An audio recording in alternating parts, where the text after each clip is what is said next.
fiderahan Jehova miantsoa ny anarany, atao fantatra ny amin'ny firenena ny asany, mirao azy, mankalaza azy, saintsainy ny fahagagana rehetra ataony, atao vorearehanareo ny anarany masina, aoka hifaly ny fony izay mitady an' Jehova. Miderahan Jehova miantsoa ny anarany.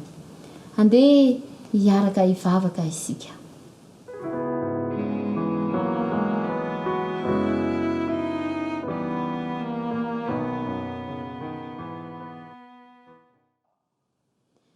Andriamanitro, midera sy mankalaza ny anaranao izahay satria mendrika an'izany ianao. Misaotra izahay fa afaka miaraka eto indray amin'ity sabata folakandro ity,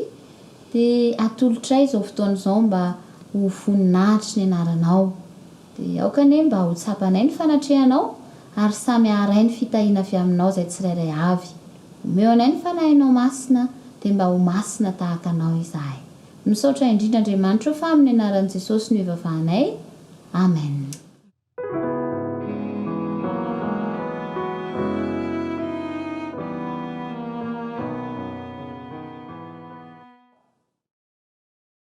Arak'izany arak'izao ihany koa dia faly miarabantsika rehetra indray izay telo minadamo ity sabata tolakandro ity, ary dia endrika falifaly miramirana no iarabanantsika rehetra, na ny kely na ny tanora na ny lehibe miarabantsika dia manao na fiadanan'ny tompo amintsika rehetra ihany koa. Dia dikany koa ny miaraban'ireto namako reto, miaraban'ny Vatsoa sy Volasoa,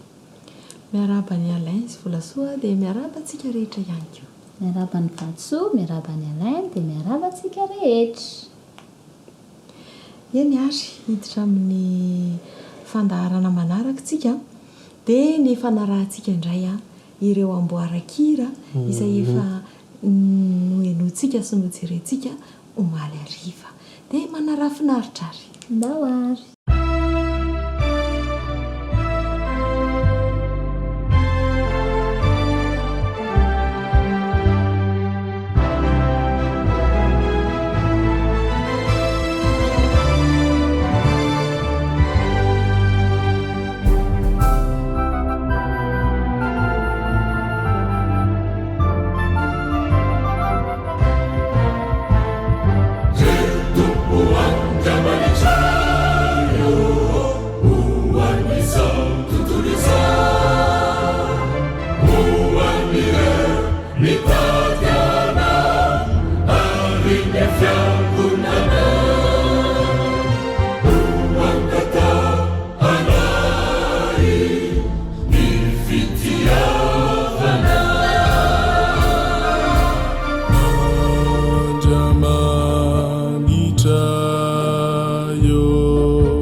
fitiavana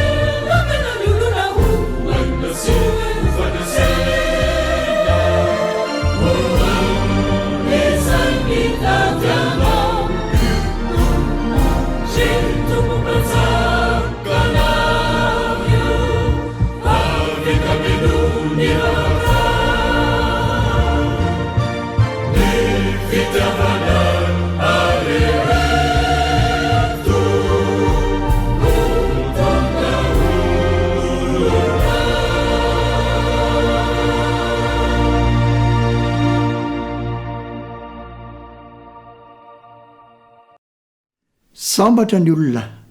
izay voavelany elony sy voasarina ny fahotany sambatra ny olona izay tsy isainy jehovah eloka ary tsy misy fitaka ny fanainy salamo faharoa amby telopolo andiny voalohany sy ny faharo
Riraiku,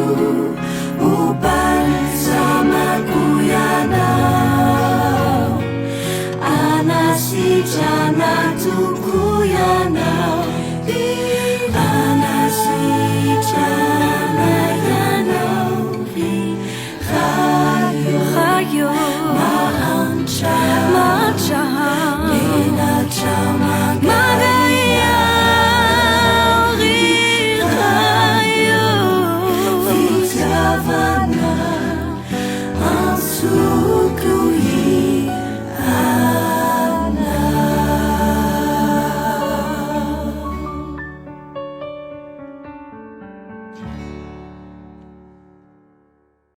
sambatra zay fidinao ka ampanatononao itoetra eo akianjanao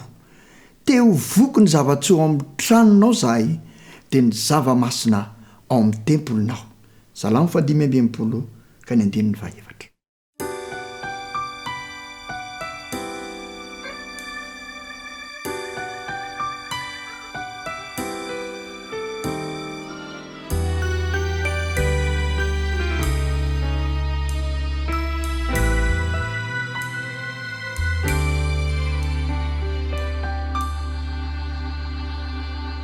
mandondonao amponao Jesô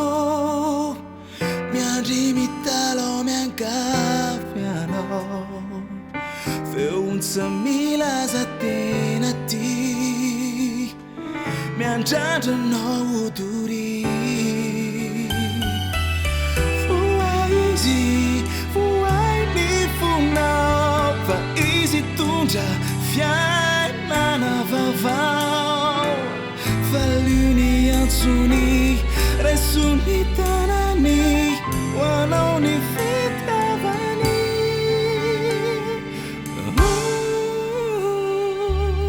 mandondona amponao izy ny fo na hoasimana kavali resany lay fitiavany no fidy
sambatra izay mitoetra ao an-tranonao hideranao mandrakariva izy sambatra izay olona manan-kery avy aminao ao am-pony ny lalàna Salamo faevatra amin'ny valopolo ndiny faevatra sy ny fahatimy.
ko jehovah dia mbola hiandry mandra-pamindra ny fo aminareo ary mbola hitoetrany amin'ny avo izy mandra-piantra ny anareo. Andriamanitry ny fahamarinana jehovah sambatra izay rehetra miandry azy. Izay hafa 3:9.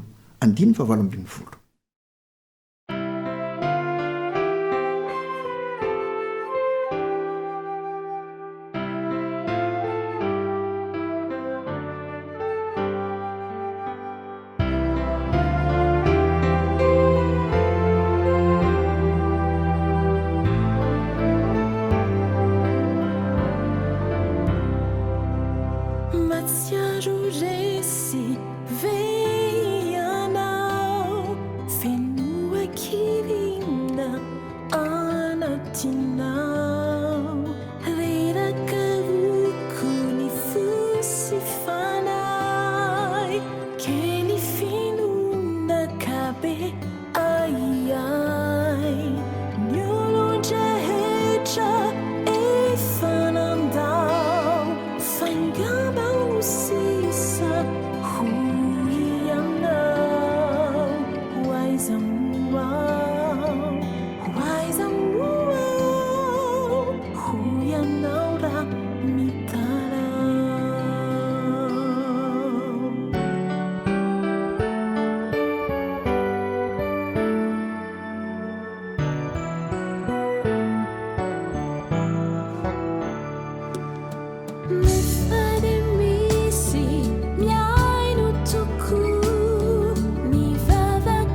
sambatra ny firenena izay manana ny jehovah ao andriamaniny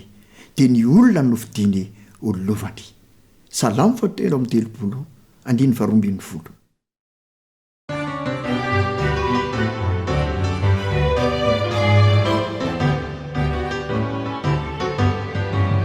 Misaotranao zahay rirayo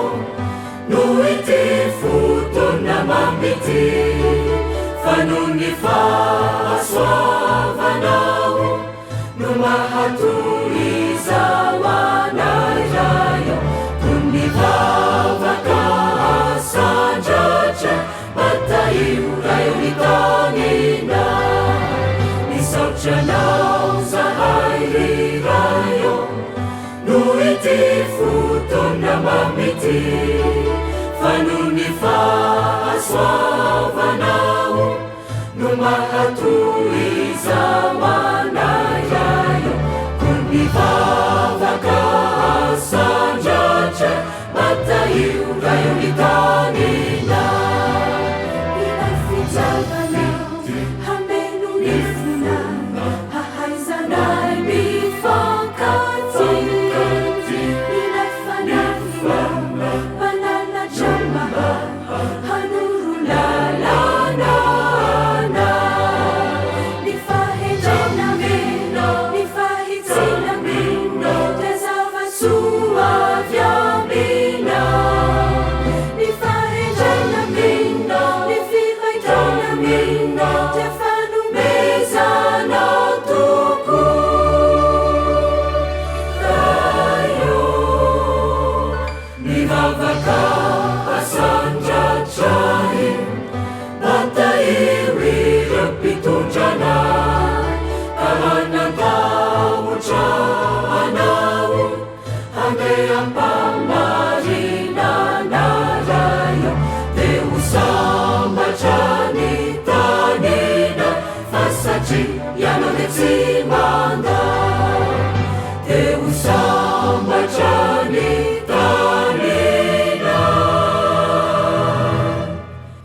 fa satria ianao dia tsy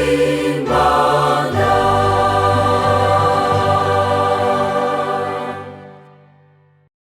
Andramo ka izahao fa tsara Jehovah ary sambatra izay olona mialoka aminy.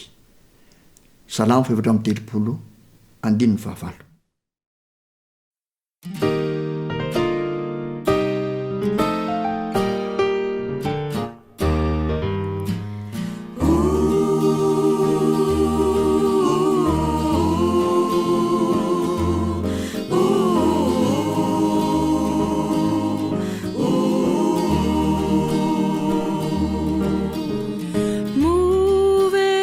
Tsapanao zao fiainana izao marefo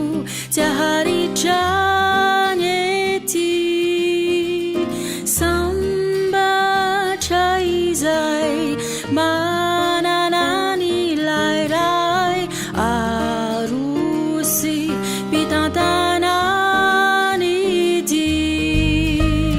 sambatra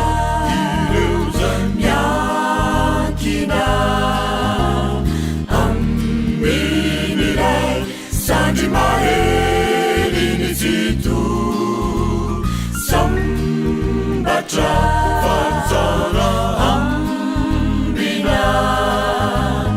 yadana siresini zay manzo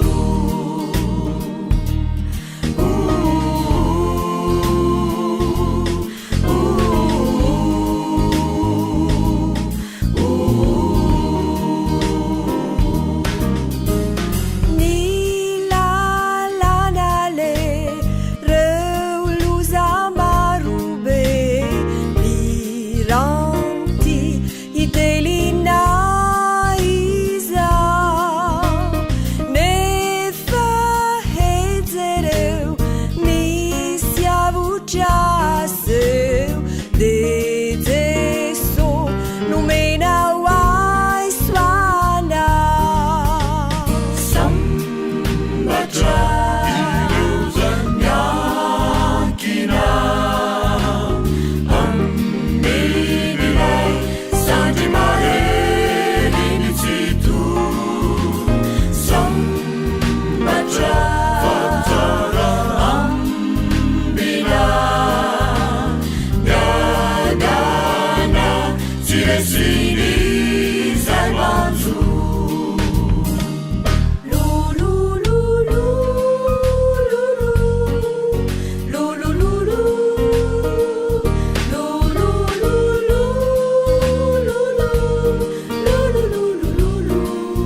mankasitraka an'ireo izay nanolotra nyreny amboarakira ireny a ho voninahitryandriamanitra dia gnany mba ampitahiry an'izay fitiavantsika an'andriamanitra izay ao amintsika tsirairay hatrany ihany koa. Rehefa miaino amboarakira toy ireny a dia tehira ihany koa ianao. Dia fotoana mety ihany koa ny sabata fanamira no andriamanitra dia mahafalanay ara ny manasanao a hiaraka hira isika hiredona ny hira firana larana fa 700. dia raha tsika maredina tsara. Jesu indreto izahay mpanomponao avy ankalaza sy anazanao izao raisonao ny saotry izay aterina ianio ka ny vavaka le mavaly azavelanao reraky zahay fatoano ery baharitra kanao avianao de uvononao izay rehetra vory eto izao rifanaio midina haza elare ny fiasanao mangina zava-dehibe zao no zavatra irina hamasinonao re ny fiainanay mahoanao o ampaherezo isanandro anye ka tantanonao re mba ho todiso ao an-danitra de ho sambatra fa hanovalovizay maharitra raha eo mamaliny vavakay atao izao raha isotony anitra hankasitrahana ka diovinao ny tena saina sy fanay atokanirembahoana manatenanlanitra sy tany vaovao izay rehetra vory eto izao ka ho sambatra ao andanitra iara-paly amina mandrakiza inona fa nira tamin'ny fotsary sika tahaka sika teny menatay ihany koa ary ho dera ho an'andriamanitra trano moa zany iroso amin'ny fitohizan'ny fandaharana ary sika inona moa ny loha hevitra ho atsika amin'ity androany indray ry Fatisoa ia manokana mihitsy indray ny loha hevitra ntsika androany karazana amonina re zany tsy akamatatra nefa fa aloha tonga dia atolotra mihitsy le izy satria mety tena aliana antsika fa resaka fifanankalozana izy ity ary fifanankalozana manatantara zay zany fifanankalozana manatantara hafa mihitsy indray zay loha hevitra zay navy no hitantsika zany amin'ity folakandro ity ialay ao anatin'izay mahakasika an'izay fifanankalozana manatantara zay aloha voalohany indrindra dia zao hoe ny vanim-potoana misy antsika mihitsy ny vanim-potoana misy fifanankalozana dia jerentsika zany ny baiboly sy ny tantara amin'ny baiboly hoe ohatry ny ahoana ny endriky ny fifanankalozana zay isotonantsika menakavy lesona dia zay loha hevitra amin'ny ankapobeny fa rehefa avy eo amin'ny mbola ho tansaitsika ngambany mety endriky ny fandarana Vadisoa fa tsara iny aloha manaraka hira isika ia aleontsika anaraka hira rehefa avy eo tsika hiditra vetrany amin'ny resaka momba n'izay loha hevitra zay sa ahoana dia tsy adinonina ny namantsika amin'ny lafiny teknika eo toky izy no anisany anolotra antsika ihany koa ty hira ity dahoary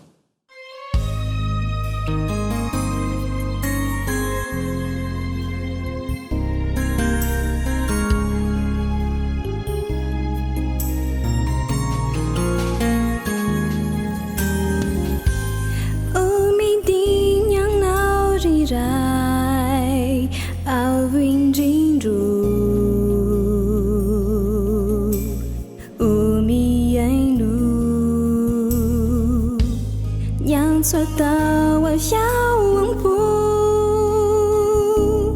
mitala umbaelu hatungilanu nisufina faliuza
maniry amina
hiditra vetrany amin'ny dinika sy ny resaka ao anatin'ny loha hevitra voalohany ary sika le hoe fifanakalozana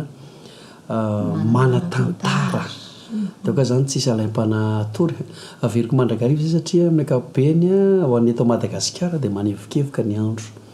any ivelany nefa dia somary mety mangatsiatsika ihany fa raha mafana mangatsiaka dia indraindray misy an'izay hoe fakapana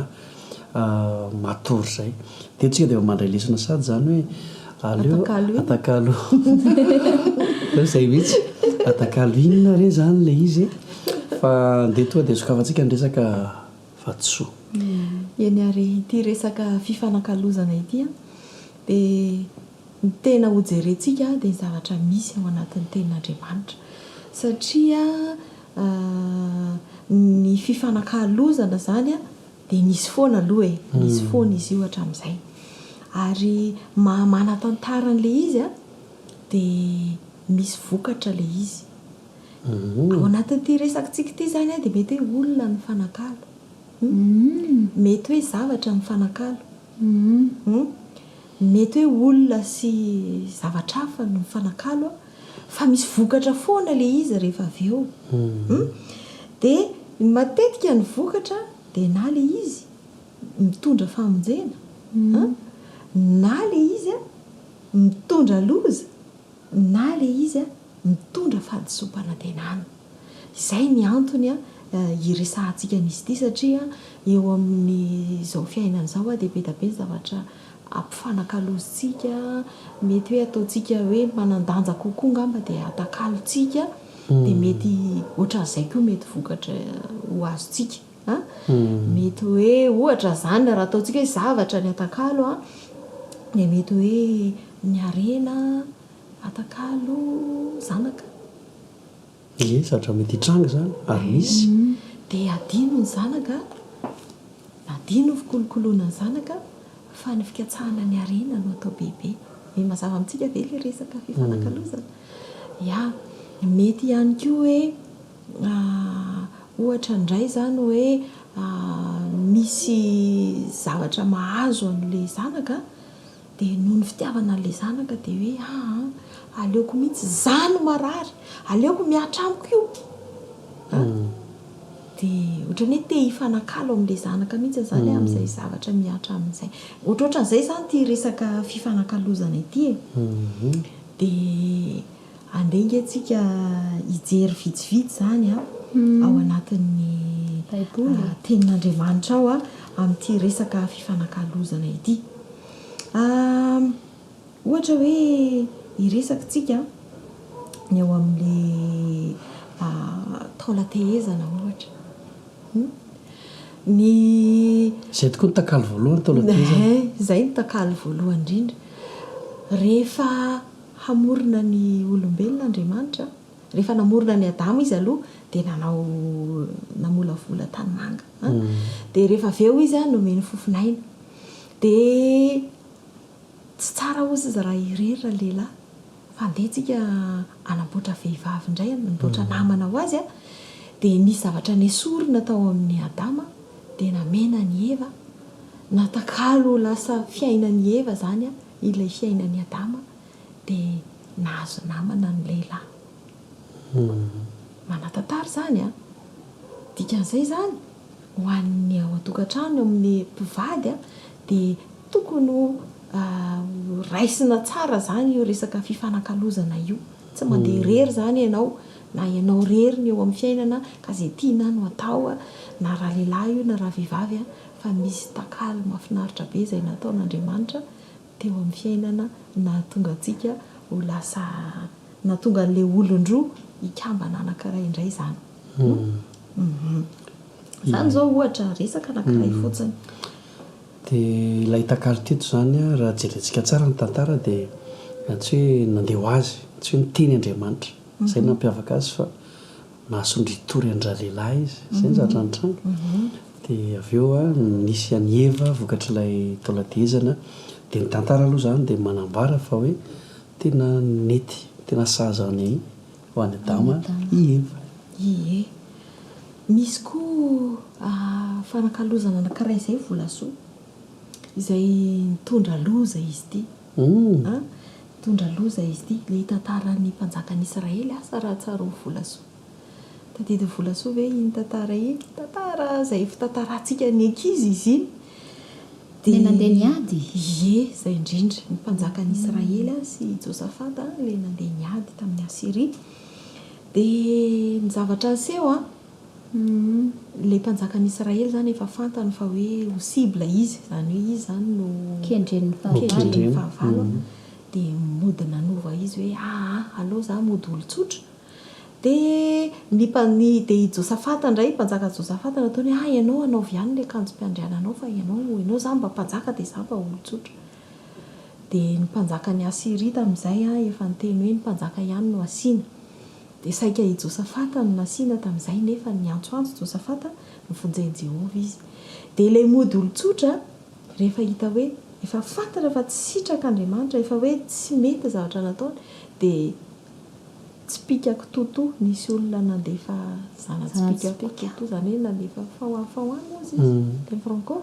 nandefa fahoafahoany izy dia voa izy dia nidiran-doza izy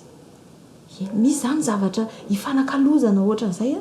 dia mitondra loza ao anatin'ny lalaontsika rehefa avy eo mbola iresaka bebe kokoa mahakasika an'io fifanakalozana io satria raha tsy misy ohatra mivaingana zany dia tsy takarintsika le tena atao hoe fifanakalozana satria io fanakalozantsika zavatra io zany na fanakalozana toe-javatra na fifanakaloza toerana dia tsy maintsy misy vokatra foana zany eo amin'ny fiainantsika raha tsika zany ny resaka dia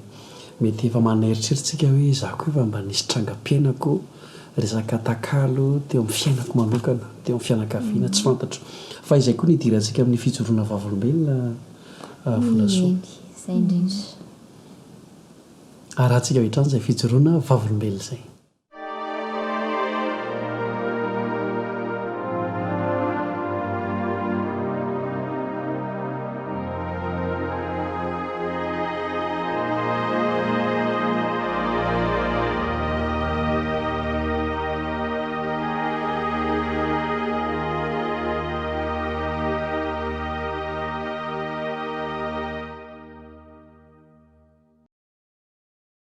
faly miarabantsika rehetra indray amin'izao fotoana izao ary tena fifaliana ho ahy ny miaraka eto aminareo dia tantara zavatra kely aminareo izay nolalovako sy miainako ahy ny zavatra tena tiako tany aloha ny everiko tsara ny everiko mahafinaritra ary ny everiko aza fa hitiavan'ny olona sy ankamamin'ny olona miaraka amboko tateoreny rehefa hitako fa tena ratsy mihitsy azy izany na dia ohatrany hoe tian'ny olona aza ary dia nanapa-kevitra ny anakalo izany ho amin'ny tsara lavitra sy ny tena azo antoka izao ary ilay zavatra ny ainako teo aloha tany amin'ny fahatanyrako dia azo ny fahazaran-dratsy sy voasarika ireo tanora namana hilona tao anatin'ny fahazaran-dratsy amin'ny fifohana sigara sy fisotroana zava-pisotro mahamamo aho tamvo nanandrana aloha nitarian'ireo namana dia ohatran'ny tsy dia nahazo ahy loatra sy nanitona loatra izany fa rehefa niaraka matetika teo de nanao matetika teo de lasa nankafiziko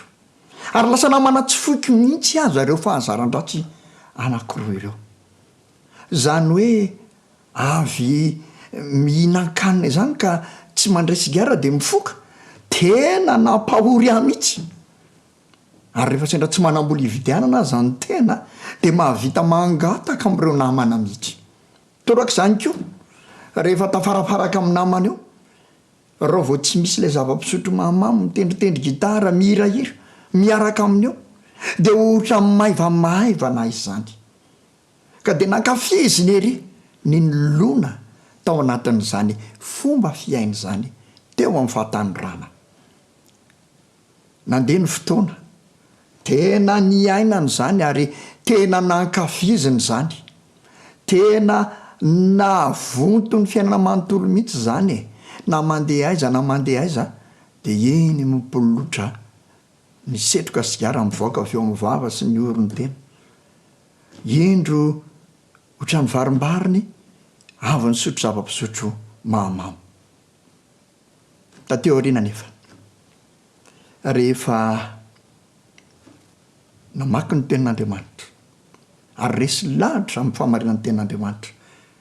de nahatsapa fa tena manimba ny fahasalamany zany zavatra zany ary de nanapa-kevitra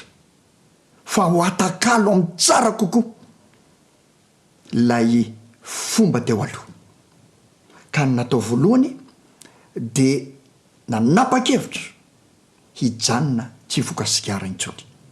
nanaraka planina 5 andro moa tamin'izany fotoana zany napa-kevitra tapa-kevitra fa tsy voka sigara intsony ary tsy ela tao aorian'izay koa de nanapa-kevitra tsy handray zava-pisotro mahamamo intsony soroko Andriamanitra fa nanampy abe dehibe izy tamin'izany fanapa-kevitra zany fa raha ny herin'ny tena moa dia mibolisatra mandrakariva tafaverina ihany fa noho ny fahasoavan'Andriamanitra sy ny fanampiny teo amin'ny fiainana de nahazo hery ahafahana miala tamin'izany ary nahita tombotsoa lehibe mihitsy aho rehefa nanomboka tsy nanao an'ireo intsony fa nanakalo amin'ny fomba fiaina ara-pahasalamana zay tsara kokoa hitaizana ny vatana ao zany ny fomba fihinana ara-pahasalamana ao ihany koa ireo karazana fanatanjahantena isan-karazany atao mba hitazomana ny fahasalamana ho tsara ary de nahita tombotsoa mihitsy tamin'izany ny tombotsoa anankiray lazaiko anareo dity fony amin'ny foka sigara sy ny sotro toka de tena mahikely tena rotsakato ohatran'ireny potonjiro reny mihitsy ahy zany mihitsy ny fahitako anahako tamin'izany marotsaka kely fa rehefa nanapa-kevitra anakalo zay fomba fiainako zay tamin'ny fomba fiaina tsara ara-pahasalamana dia niverina kokoa zao hitanareo zao mba misimisy ny tava ny takolaka ary tena tsara ohatran'izao zany raha profile de ohatran'izao raha videfasy tena hitanareo fa misy tombotsoa mihitsy ka isorako Andriamanitra nanome ahy zany tombotsoa izany ary amporosiako atsika rehetra zay mijery ankehitriny miaino ankehitriny amporosiako atsika ny mba hiaina amin'izany fomba ara-pahasalamana zany hanakalo ireo fahazaran-dratsy teo aloha mety manimba amin'ny fahasalamana hiaina amin'ny fahasalamana tsara kokoa ary ahita tombotsoa amin'izany ny voninahitra moa de ho an'Andriamanitra mandrakareo satria izy no ataon'izany rehetra zany fa ny fifaliana kosa eo am-pikoana ny fahatsaran'ny zavatra zay nomeny ny tena de ho aminao ho amiko ho atsika zay manapa-kevitra fa tena hanakalo ny ratsy ho amin'ny tsara de manao velomanao indray tompoko ny tenako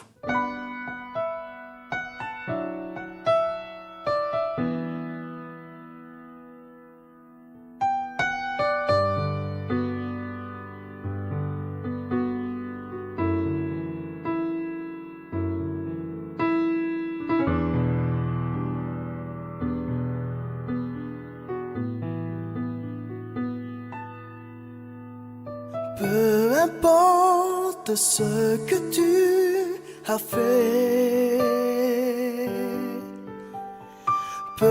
importe la loi que tu as suivie, peu importe l'œuvre de tes mains,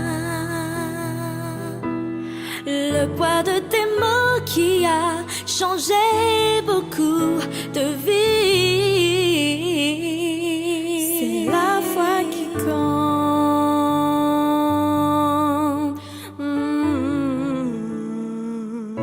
C'est la foi qui compte.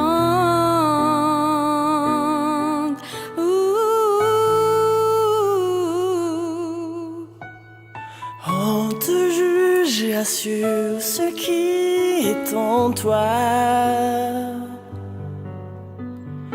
On te juge à part ton esprit et ta foi.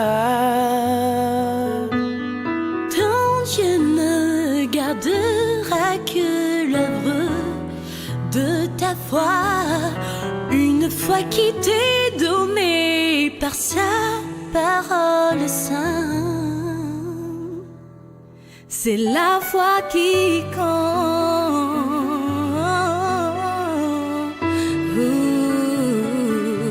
C'est la foi qui compte.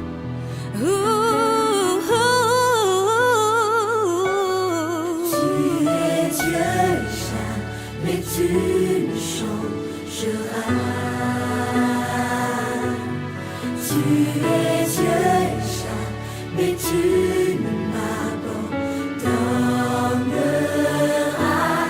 Tu es Dieu, jamais tu ne changeras. Tu es Dieu et moi, je sais que tu combats pour moi. Tu es Dieu et jamais tu ne changeras. Tu es Dieu et tu me donneras la foi.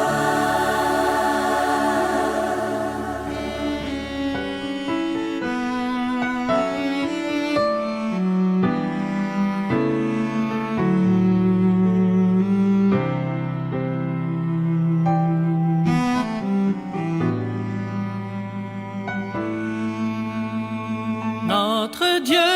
le seul Dieu vivant. La vraie foi, c'est toi qui la donneras. Et ce qu'il aura, c'est toi qui le choisiras. On te prie aujourd'hui, oh Jésus, donne-nous la foi. C'est tout ce qui compte.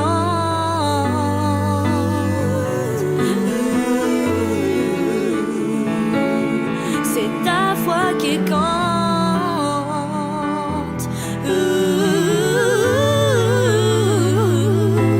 C'est tout ce qui compte.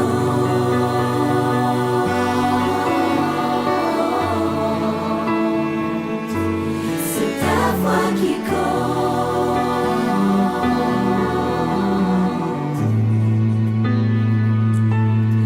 Tu es Dieu et jamais tu ne changeras.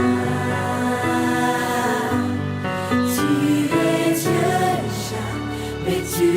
ne m'abandonneras. Tu es Dieu et jamais tu ne changeras. Tu es Dieu et moi, je sais que tu combats pour moi. Tu es Dieu et jamais tu ne changeras. Tu es Dieu et tu me donneras la foi. Tu es Dieu et jamais tu ne changeras.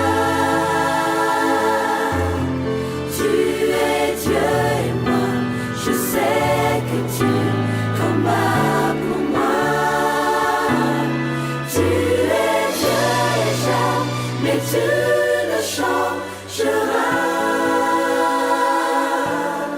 Tu es Dieu et tu me donneras la foi. C'est tout ce qui compte.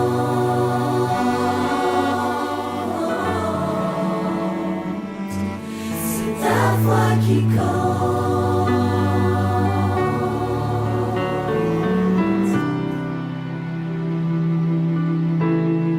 C'est ta foi qui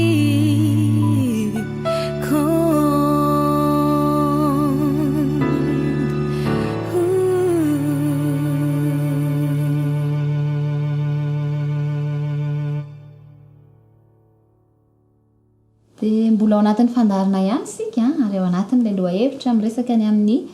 fifanakalozana manatantara dia resaka ao amin'ny baiboly hatrany ka ho tonga eo amin'ilay fanontaniana kilalao ara-baiboly zany sika zao hoe alain sy vadisoa mba hampitomboana an'izay fahatakaratsika n'ilay hoe fifanakalozana nisy tao amin'ny baiboly manatantara dia misy lesona foana nefa raisitsika fanandrify amin'izay ka efa vonona daholo sika rehetra ndray anjara hafa kely mantsy ilay loha-hevitra ary hafa kely koa zany ny miaraka amin'izay kanefa ao amin'ny baiboly daholo ihany ny fanontaniana sy ny ovaliny izay apetraka amintsika dia eno tsara dia mandray sanjara dia aoka ny rehetra samy amalina ny kely na ny tanora na ny lehibe dia tsisy nitsatsaingy ka aloha fa mihainy tsara tsotra ihany izy ty alay tsotra ihany le izy misy olona ny fanakalo zany olona zany ny fanakalo toerana dia izy ary ilay olona andeha hisolo toerana ny benjamina iza ilay olona andeha hisolo toerana ny benjamina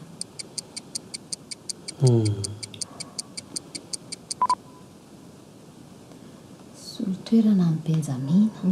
so dia volasoa fa izy aloha tokony ao amin'ny genesis ilay tantara izy tamin'ny zareo mpiralahafy ireny moa ilay izy simona ve maro izy isy zany maro fantatrareo aloha ve benjaminy benjamina ilay kely indrindra ve zandry ny izy moa Joseph ilay nisolo azy josefa moa zany efa tsy otsy izy haintsy izy satria izy le nanatsafany zareo nanao an'le l'épreuve petero bena mbola disy ihany izy amin'isy rehetra beireny ary valiny avy hatrany izy ilay izy joda joda i joda zany ilay rehefa jereny josefa zany hoe efa mifankaty ve reto rahalahy reto manahoana fiovan'ny rahalahy dia fantany josefa tsara ny fitiavan'ny dadany any benjamina dia hoe saborina zany benjamina dia hitany fa tena fankaty le rahalahy narovany joda izy joda hoe alao zaho izy ny solony fa alao izy andeha alao zany ho andevonao fifanakalozana indray nanafitra ny benjamina zay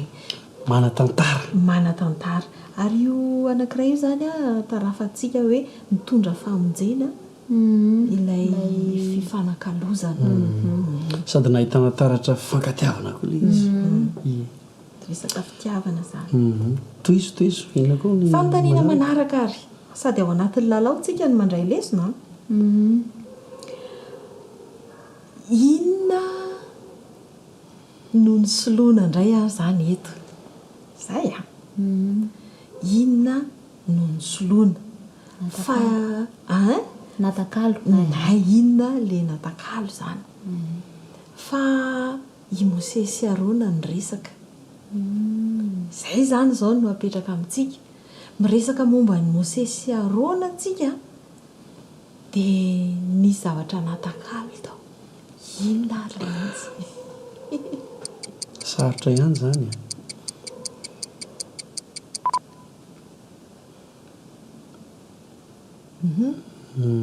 alain volasoa ny zareo moa tsy fizokina tsy nanakalo fizokina izy i Arona sy Mose sy Mose teo so dia tena manana tena mantsy zao tena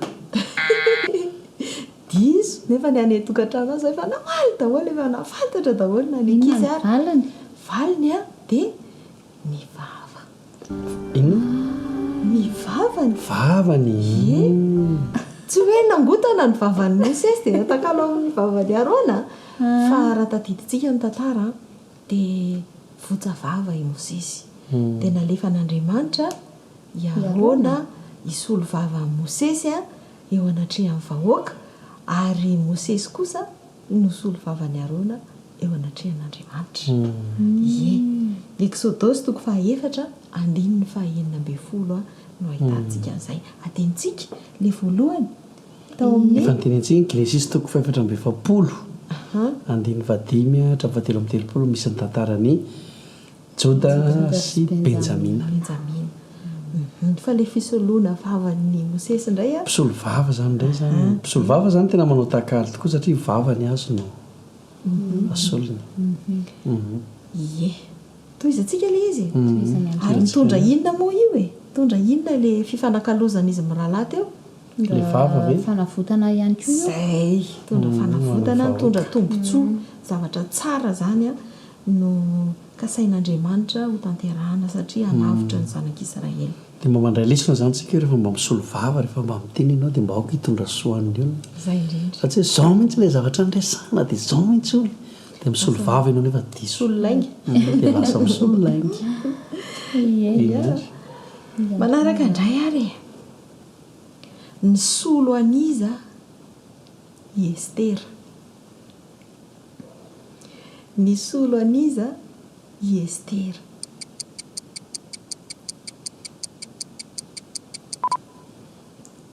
tonga dia mahay be mihitsy ny any tokantrano nareo koa zao tonga dia mahay be tonga dia noko fa mahay amena valiny ny saiko zao dia satria ny rao Estera dia isy ny mpanjaka ny malaza dia hoe solo amin'ny mpanjaka avy amin'ny Estera solo mpanjaka sa hoe ahoana toa dia tsorarany hoe tonga dia ny volasoa tonga dia amaly an'le izy fa izy nge Estera ny soloany Vasti zay indrindra satria Vasti nivadiny mpanjaka teo aloha dia nisorona izy a dia Estera indray a no takalony aizany toko sandiny mpanjaka amin'ny Estera toko 2:7 no misy an'izay mitondra inona indray ary ty takalo anankiray ity farany isoloana azy inona nitonytarika inona le izy ay le Estera teo mitondra fanafahana moa mitondra fanafahana ny vahoaka jiosy tamin'izay fotoana izay a ny natonga ny Estera teo amin'ny toerana io fanontaniana farany a nisy ankizy voalohany teto amboniny tany tamin'izay a dia nisy zavatra nitranga taminy a dia maty izy dia nasiana solony izy ary le iza le ankizy voalohany zany hoe zanaka voalohany a izay maty a dia iza le solony olona roa indray zany ny fanontaniana iza zao zay ankizy kely be za moa fitenin'ny ankizy azy ankizy mbola kely be tena kely mihitsy za moa le ankizy resany tokoa dia mety hoe kazy izy ny zanaka voalohany dia mety mbola tanora tao anatin'ny fahatanorana izy tamin'izany fotoana zany mbola anatin'ny zanaka zany fa mifantatra ihany le izy asivo torohevitra kely kosa aloako betsaka ihany kosa ny le ankizy ao amin'ny baiboly asivo anankiray fotsiny teny zanaka voalohany hoe tsy tena voalohany be ngamy zany anisan'ireo voalohany zany ankizy voalohany teto ambony tany mihitsy io ataontsika hoe voalohany-dohany ara voalohany-dohany aloha zany toa dia iabely marina ve zay mihitsy satria izy maty avy eo le mivonokaina dia iza ny solony izara ny solony iza zao tonga dia hainy zareo iza le izy solo isolo ve tsy misy mbola tsy solo any tsirabe ny mena valiny alay iseta no solony abela voalaza ao amin'ny tenin'Andriamanitra Genesis solony abela Genesis 3:5 ary matetika tokoa ny anarana hoe solo ary izy zavatra solo tao matetika anakabeny solona tao zany zao anisan'ny fifanakalozana manatantara ao anatin'ny baiboly mety ao amin'ny fiainantsika mety isy anana an'izany hoe fifanakalozana izany dia nanahoana le izy mitondra sove sa nanahoana ny fisotranyla fiainana avy ao iny ary volasoina ny programantsika manaraka aloha mandeha aloha isika isento kely amin'ny hira dia mangataka hira avy eo amin'ny toky ao amin'ny lafiny ara-teknika ao ary manasantsika foana iompo anatin'ilay hira mba samy ahita ny fifaliana hoentan'izany daoary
zay ny amin'ny raha iny a dia toy an-trano koa ny fotoanantsika zany amin'izao sabata tolakandro ao dia mankasitraka antsika rehetra aloha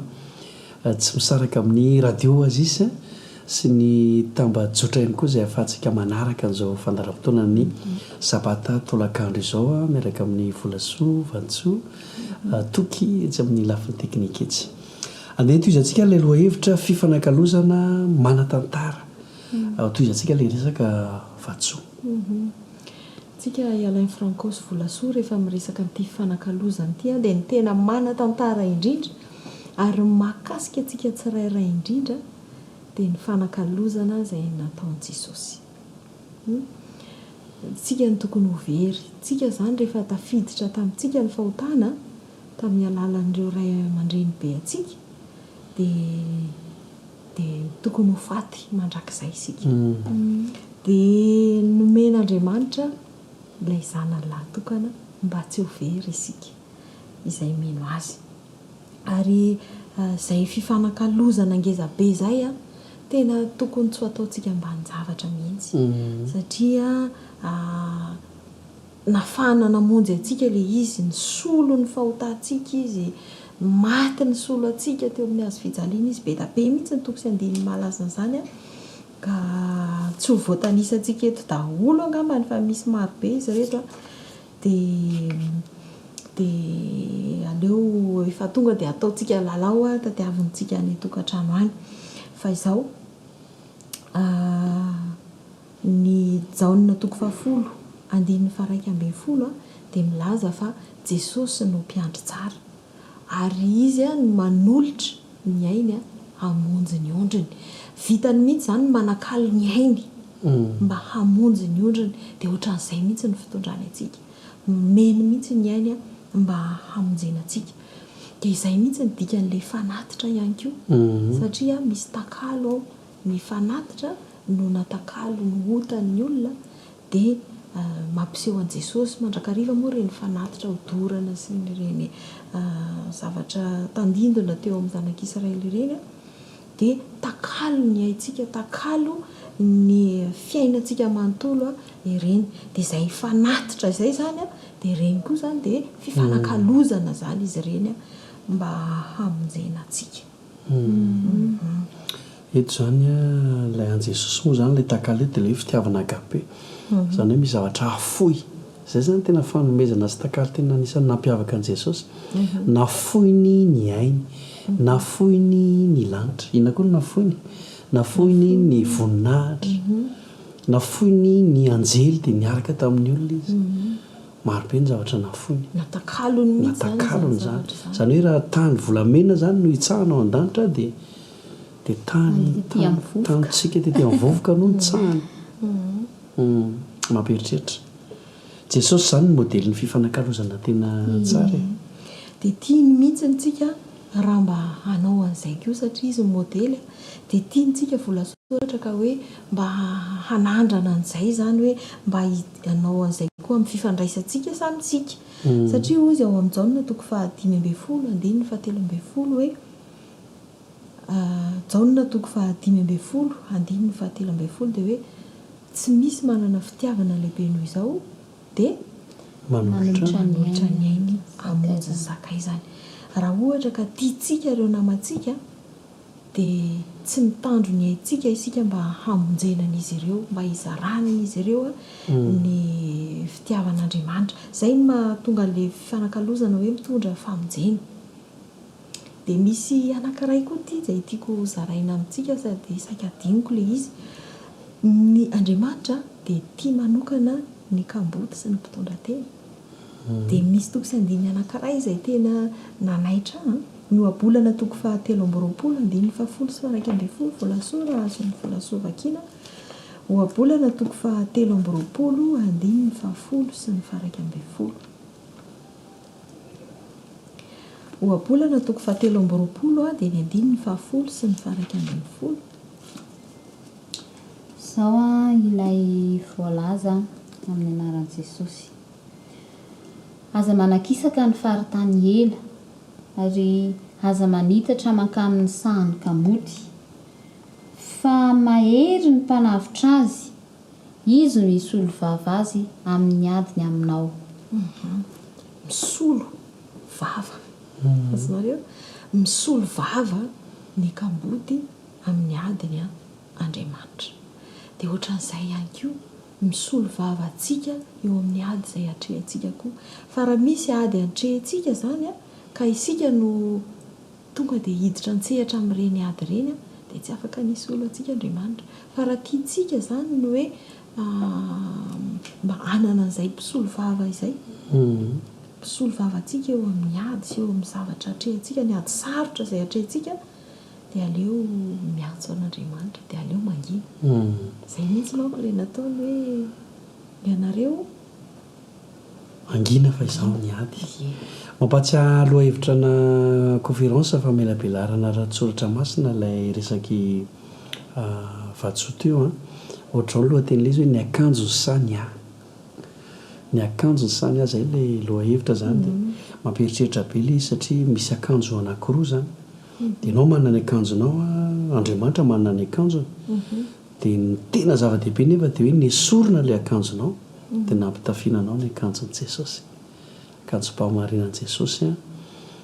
tena takalo tsara be ihany koa zany ka aza dia ilay akanjontsika zany no entina fa raha mbola misy fotoana dia ataovany takalo dia mbola misy fotoana takalozany akanjom-pahamarinan'i Jesosy zany mihitsy misy safidy izy io zany e safidy ny tena mahazava-dehibe anazy a na ianao anakalo amin'ilay tsara na ianao tsy anakalo eny ary izay indray ny dinikitsika tapany faharoa tao anatin'ity loha hevitra hoe fifanakalozana manatantara ity fa andeha toizantsika amin'ny fotoana volasoina zao no manaraka ao manaraka zany zao a dia lefa andrasantsika rehetra mba amehezana sy amoahana anasongadinana n'izay loha hevitra izay a dia ilay efa andrasan'ny ankizy kely indrindraindrindra dia ny tantara andeha hoarahantsika indray ary asa re inona le zavatra hitranga eto aloha le zay telo miadakora mbola mametram-panontaniana dia raha tsika mijery izy sao daoary daoary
Tsy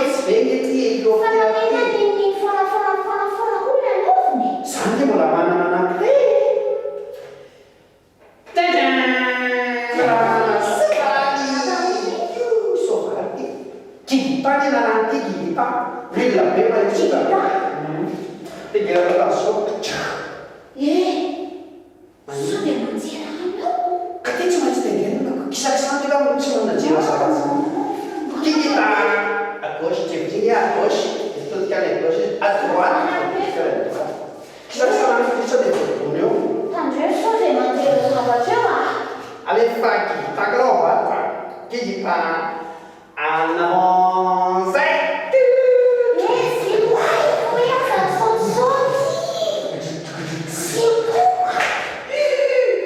manao bizokelany savakonjilo izy tendety olona ty mahesetra fa ty olona natao bizokony anakiray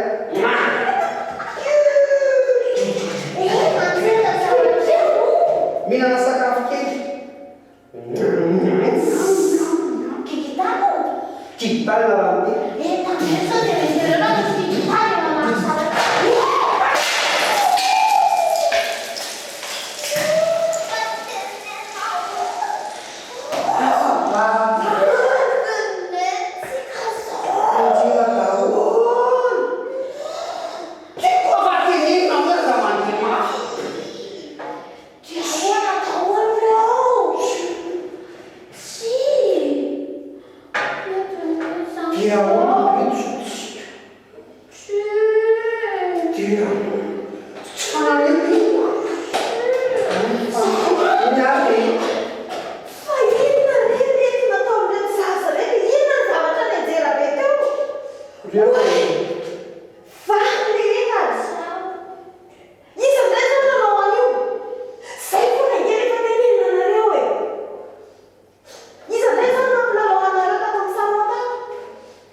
dia lasa soindray zany zao tsy mahazo zavatra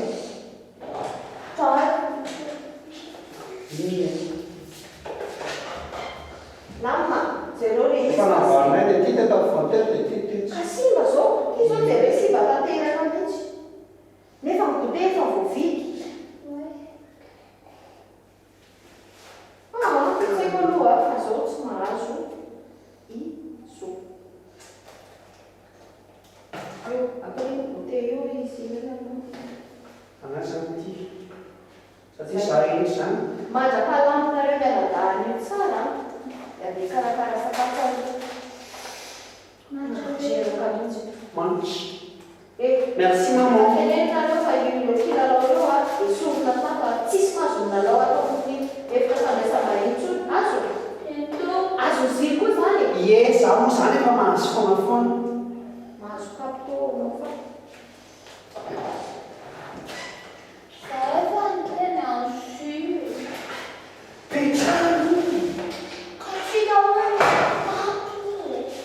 ka miaso tio karakarina fa mahazo fanomezana dia voarina tsara atao petsana dia vazako mbola naitira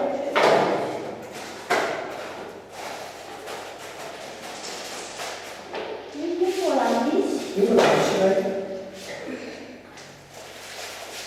zay efa vazaka mihitsy manitsara naso dia bedindro ka tiany gote ty andao anina ka iny asy ka tsy anareo zany ty fa isoara ne mahasoanay dia zahaitsika so ty fa satria zany ty iso kanefa isonay tene isonay iso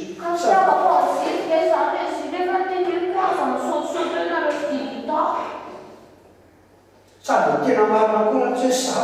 tigita teo izy efa tena goaty tena mety hoaty ndray izy ilala izy zao a tanso za zany tena nieritreritra hoe tena zava-dehibe mihitsy natao soana dia lasa zandray nahazo biscuit tsara be dia misaotra ny soana navitra fanazana zany arany a dia misaotra koa digita misaotra ny sosray savakoa reny satria izy ny sonatsika dia angalako anankiroa fotsiny ty any eny da mety misoa daholo ny ambony tsy mariny ansony ambony a satria soa tena nanavitra dia alao meko zany ka zany mihinatra ndray ny tenitra manaiky azany visy raha fa titsy nyteny efa manjery manitsy ka tena misaka aminafo andao hoanina dia hoanina ry satria tany manao hoe hoanitsika miaraka tavara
Sabachani fu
ameno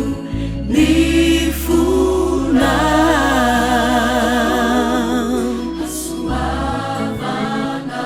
hasoavana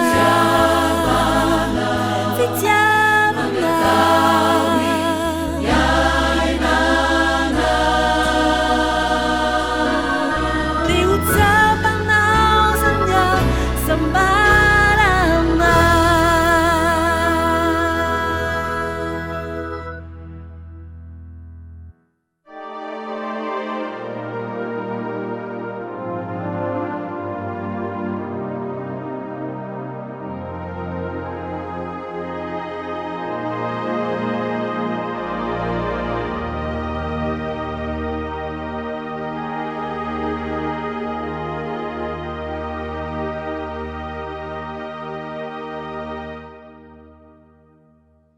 amin'ny fofiano fifaliana indray no anloranao atsika ity tononkalo anankiray nampitondraina ny lohateny hoe takalo tao Getsemane. Ity efitrano ity no Getsemane anio. Anolorako aminao zany tebitebitsaiko amborako ny foko fefareraka ny aiko noho ny adiny ifandimby mila ndrobaka azy eo. Etsy ambony farafara ireo mpianatra malala efa trotraky ny ady samy reniko ny tory dia sondriana mafery tsy matsiaro kely akory fa mbiakoditra ny ady andripaka hanala. Ity loaliko malemy mangovitry ny fahotana no iriko androany isolo ny loalika ary reto molotro aza tiako mba horaisinao mba ilaza tsy miambatra ireo toetra ratsy alana. Satroko aza raha izao lay tsy mipizitory ny eritreritra atao tsaiko ireo namako mahantra ka anoman'ity tena hiahitra ny Yeso ratra tsy amalina aneo fanoherana akory. Nefa ety izao raha voatohina tsy miambatra na miondrika isaina mba hivavaka ifona ary koa mba hitaraina fa ny maika atao ambavako dia ny meloka sorohana. Jesosy tiako androany raha ity foko no Getsemane anovoan'ny afa-tsy mandre ka ianao mifona ho ano tsinjoko ao ane mivavaka mivalo eny mitoloko. Dia inoko fa ho tsapako amin'izay ny amonjy retsy namako vesara trosa miavosa no manosika anao ka hanosika kanosa mba hivavaka ho azy ireo vonjinaoko riray. Mpanoratra Ranoery.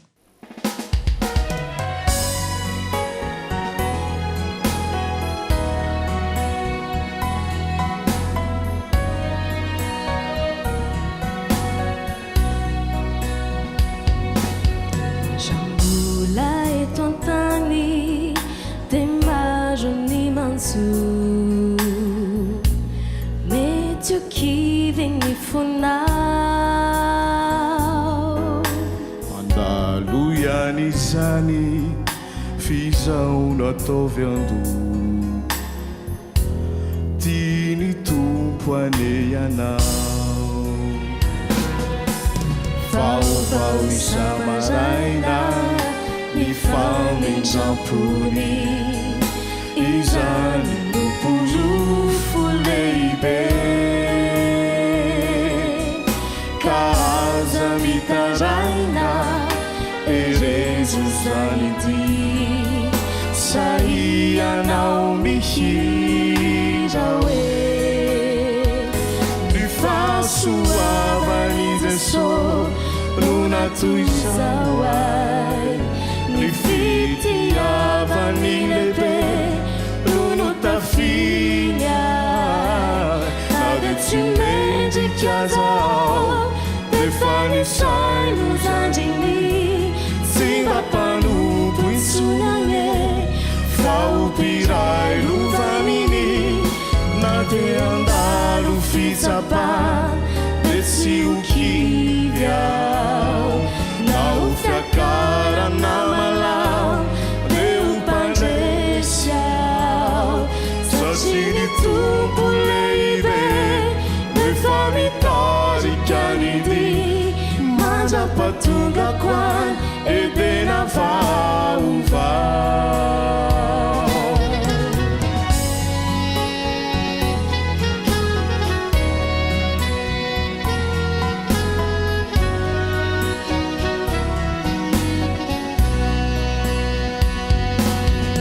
fa mampaheranao ao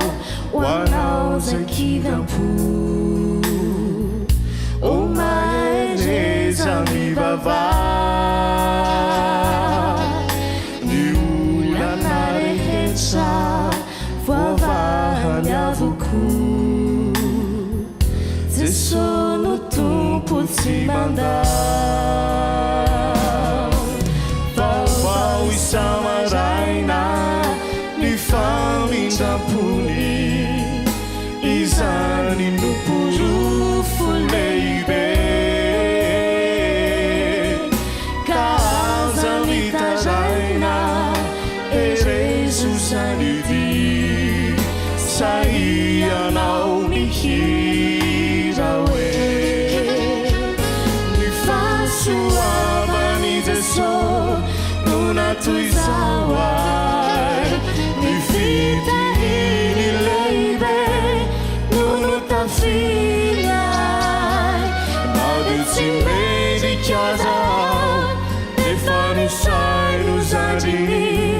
tsy mampanompo intsony zay fa opiray rovaniny na de handalo fitsapany de tsy okily ao na ho fiakarana malamo de ho mpandresy ao satria ny tompo lehibe nefa mitarika ny dy mandra-patongako any edena vaovao satria ny tompo lehibe nefa mitarika ny dy mandra-patongako any edena vaovao amen tsy lasa kory zahay terminadafa mbola etiany a dia misaotra antsika ihany koa miaraka aminay mandraka hariva le to izantsika ny fandaram-potoana vola soa tsara ka mamiditra amin'ny lalao ara-baiboly indray sao ie zay moa no anamafy ny fahatakarana ny aloha hevitra ary ampitombo ny fahalalana ny tenin'Andriamanitra dia efa fonina taolondray ary ventsika rehetra eny ary misy fanontaniana anakefatra indray rehetra ialainy sy vatosoa ve fonina ie amin'ny ankapobeny zay famaran'le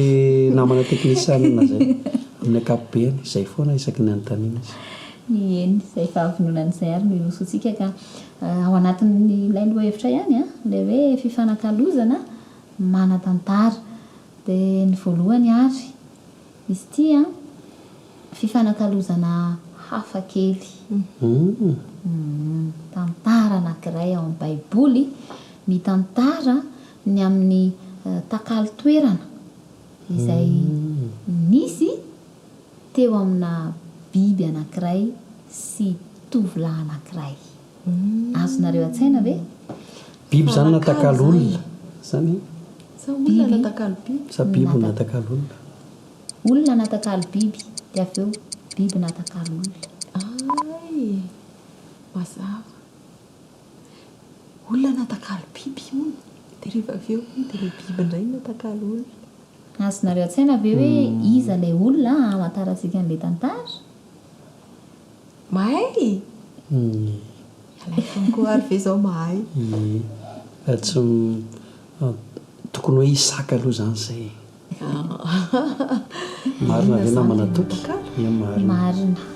mahay be fa mitoko sy andiny tsy fatatra iza zany vatosoa volasoa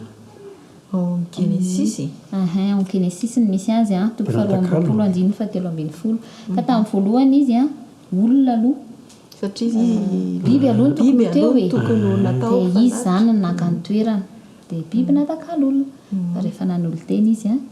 dia natakalin'Andriamanitra n'ilay biby tokony eo amin'ny toerana ihany mahafinaritra iny a tena mahafinaritra ary mampitebiteby anahy manokana mihitsy tantara iny a ary anisan'ny sady anisany tondra famonjena somary tadety matsy ny fitantarana azy io hoe izy io zany tena efa tena tamin'ny ora farany mihitsy vao mipoitra le biby zany hoe le antsy efa nitsangana zay vao nipoitra le biby mahafinaritra de tia mitakalo ny fahazavonona io tsara be le tamindara ary mampitaitena koa le lalao ara-baiboly ataony volasoa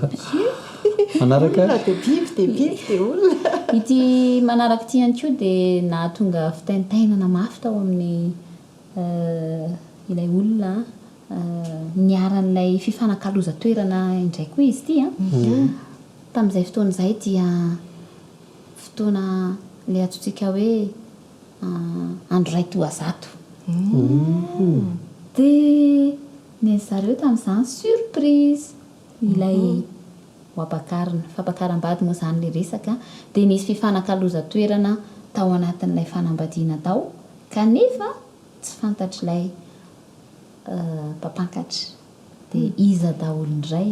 ireo nampifanankalozina tao anatin'ilay tantara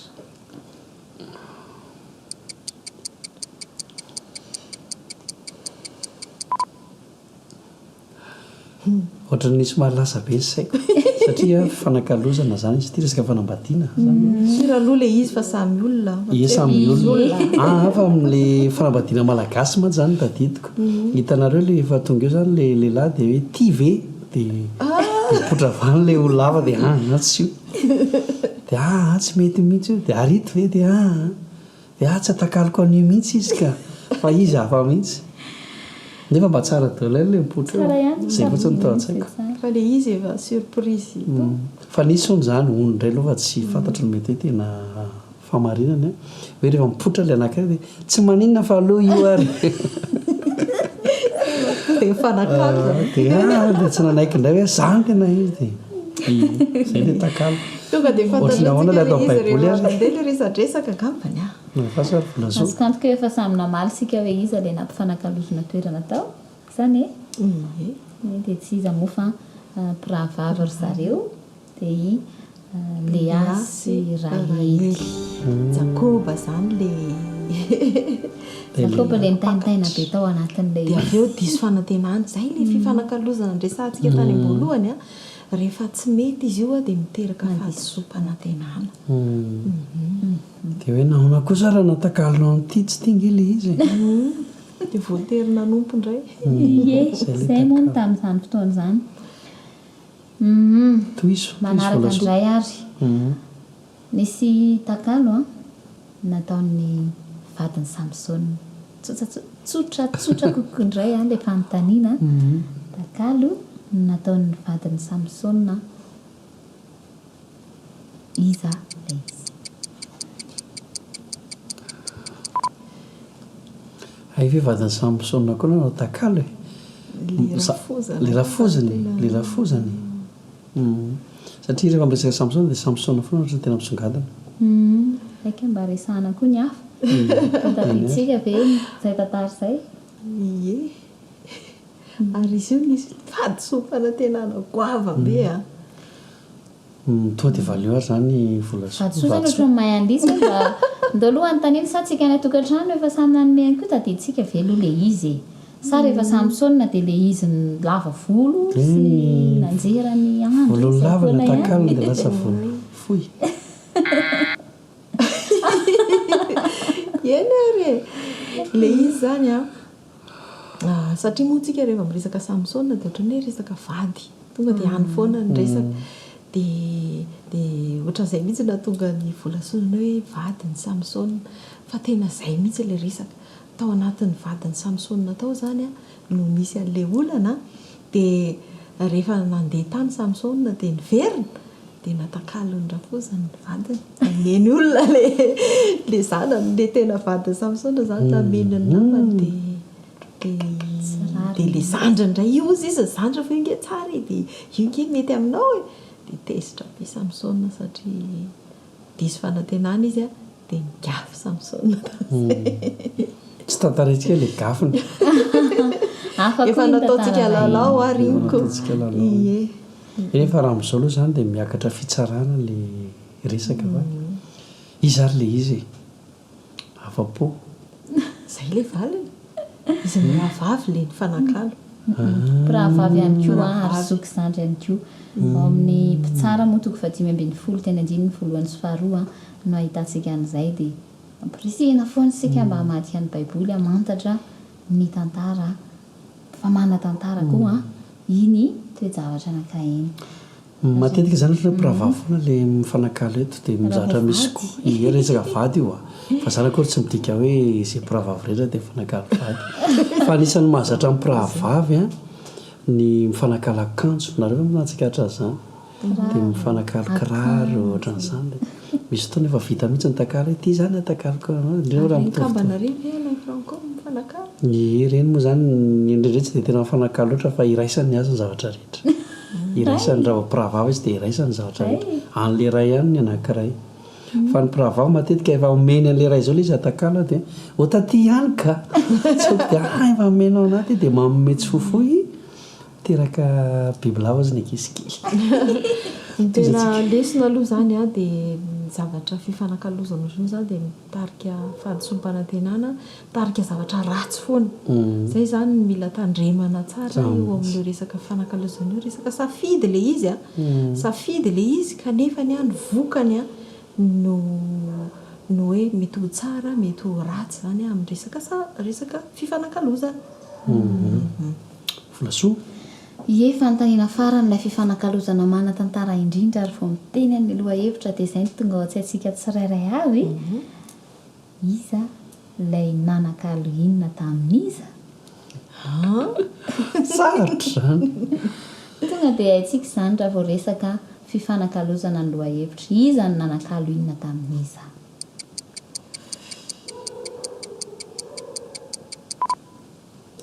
ty vao tena kasy dia tsy ahoatra manao za tena tonga dia tsy hitako mihitsy efa nahitsika teo hoe Arona sy Mosesy efa nahita olona ny fanakalo hoe Joda ny solo natakalo ny tena no misolo any Benjamina dia rehefa miresaka an'izany ao amin'ny baiboly dia izy mena sy papakely ary sika mpirahalahy indray ty resaka izy mba mpirahalahy kosa minao fa tsy vady tsony zany ny resaka kehitriny mpirahalahy ny famitaka resa mpirahalahy ndray tsy kombakomba resa iza no nisolo ahoana moa izy teo iza no nanakalo inona tamin'iza toerana mihitsy zany toerana tonga dia efa hainga am'izany alain franco sady efa mahay be efa mamaly daholo ny any tokantrano any dia tsika ranga mampifilafila andeha mentsika valany volasoa tsy izy zany fa i Esau sy Jakoby ina natakalony zareo fizokina aitsika loatra izany tantara izany raha vao resaka hoe fanakalozana dia hoe natakalo ny fizokina dia natakalo iny betabe zavatra nataon'zareo dia nisy toe zavatra maro koa maro mihitsy namaraka amin'izany fanakalozana fantatra fotsiny fa ny fantatra fotsiny volasoa dia ndray zokony ray zandriny dia le zandriny te ho zokony dia fanakalo dia lasa dia misy zavatra tiana ho azy ao tsodrano inona betabe dia nefa ny any teraka olana tsy tsaramaso natakalo tsaramaso koa le izy voanemba fa niteraka olana foana zany le izy taty afary teraka olana satria diso le safidy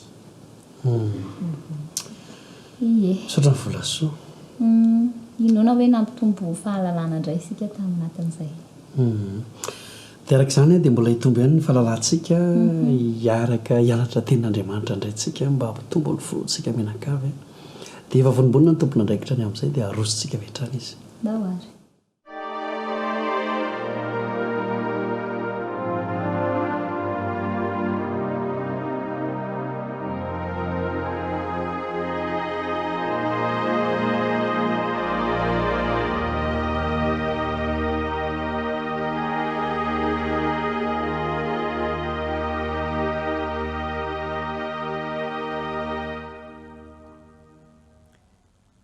faly mifankahita amintsika amin'ny alalan'izao fandarana manokana izao ry mpiainy malala ary manasa antsika rehetra mba hanaraka izao fandarana mamitsika fandarina efa mahazatra antsika izao misy afatra lehibe zay tian'andriamanitra ampitaina amintsika amin'nyity feonantsika ity afatra manandanja ary azo lazaina fa iankinany fiainam-pivavahana ny fiainam-pinoantsika mihitsy mandritra ny fotoana zay andalovantsika eto amin'n'ity tany ity mitondra ny lohateny manao hoe fiainana manome voninahitra an'andriamanitra zava-dehibe zany loha hevitra izany ary manandanja mihitsy ny amin'ny maha kristianina antsika dia inona ny tian'andriamanitra olazaina inona ny tian'andriamanitra ambara amin'izany loha hevitra lehibe izany alohan'izany anefa dia asaiko isika rehetra mba hiaraka ivavaka isika ray tsara indrindra ny an-danitro misaotra anao izahay fa mamindra fosy miatra ianao ray ny fiadanana ray ny fahasambarana ray ny famonjena koa indro avy manantona anao izahay ary amin'ny alalan'izao fandarana izao amin'ny alalan'izao afatra sarobidy izao dia vonina anokatra ny fonay mba hiainona ny teninao koa dia mitenena ary fa vonina hiaino anao izay Jesosy malala amin'ny anaranao reryany no anonana izany vavaka izany amen fiainana manome voninahitra an'andriamanitra inona no tian'andriamanitra horesahana amintsika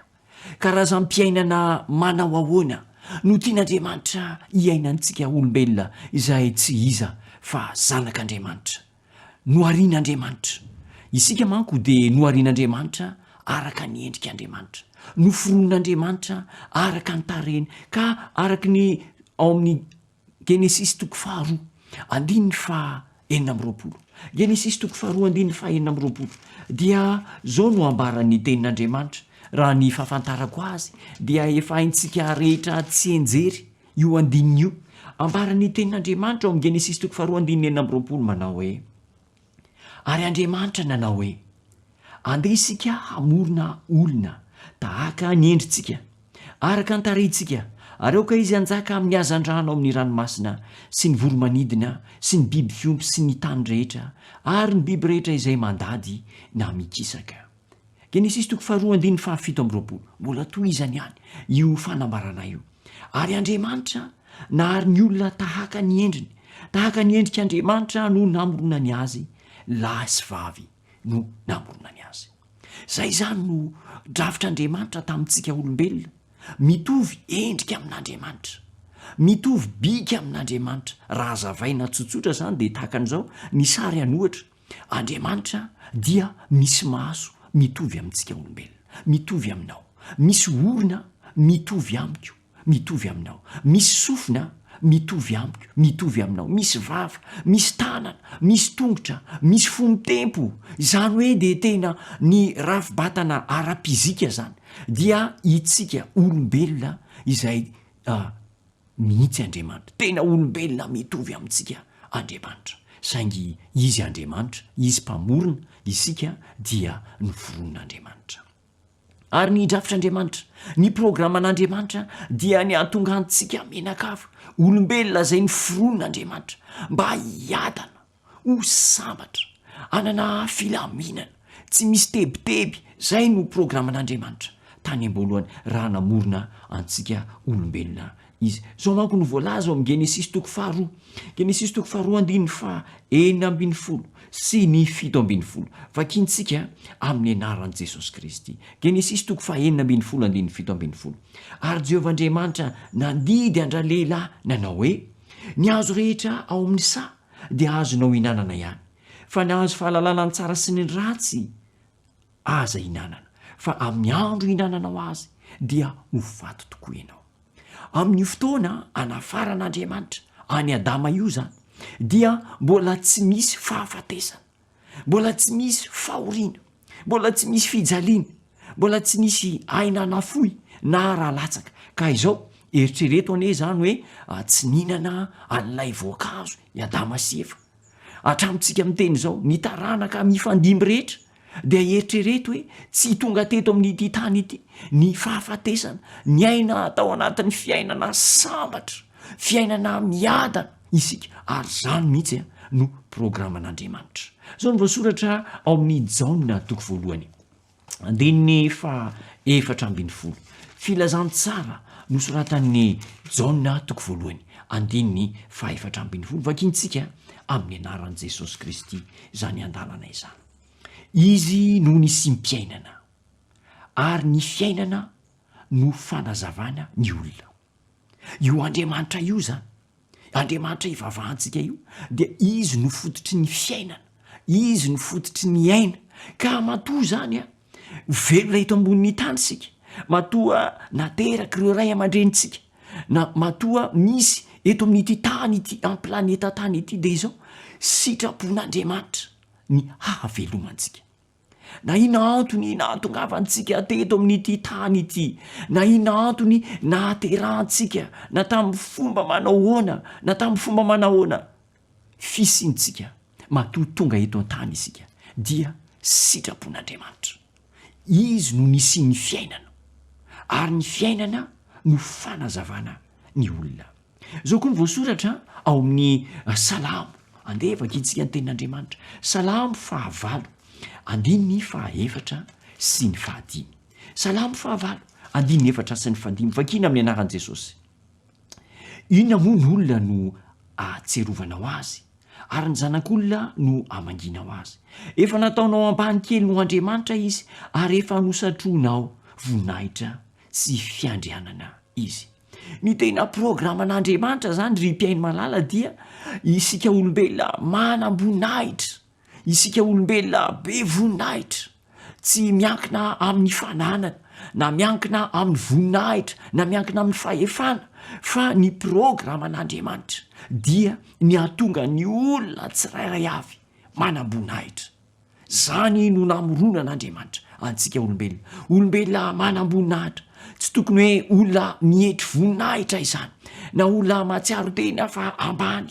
na olona mahatsiaro tena fa tsy misy vidiny fa raha izay nataon'andriamanitra dia olona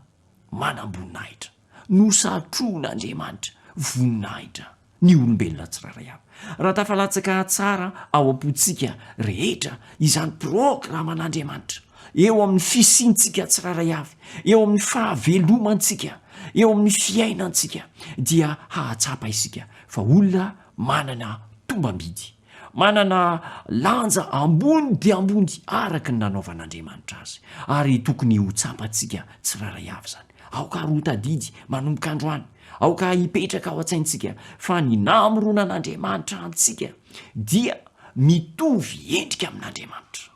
taren'andriamanitra ny tarentsika ny rafibatany ara-pizika ananantsika dia mitovy amin'izay koa andriamanitra ny faharoa de izao no arian'andriamanitra mba olona manana voninahitra lehibe isika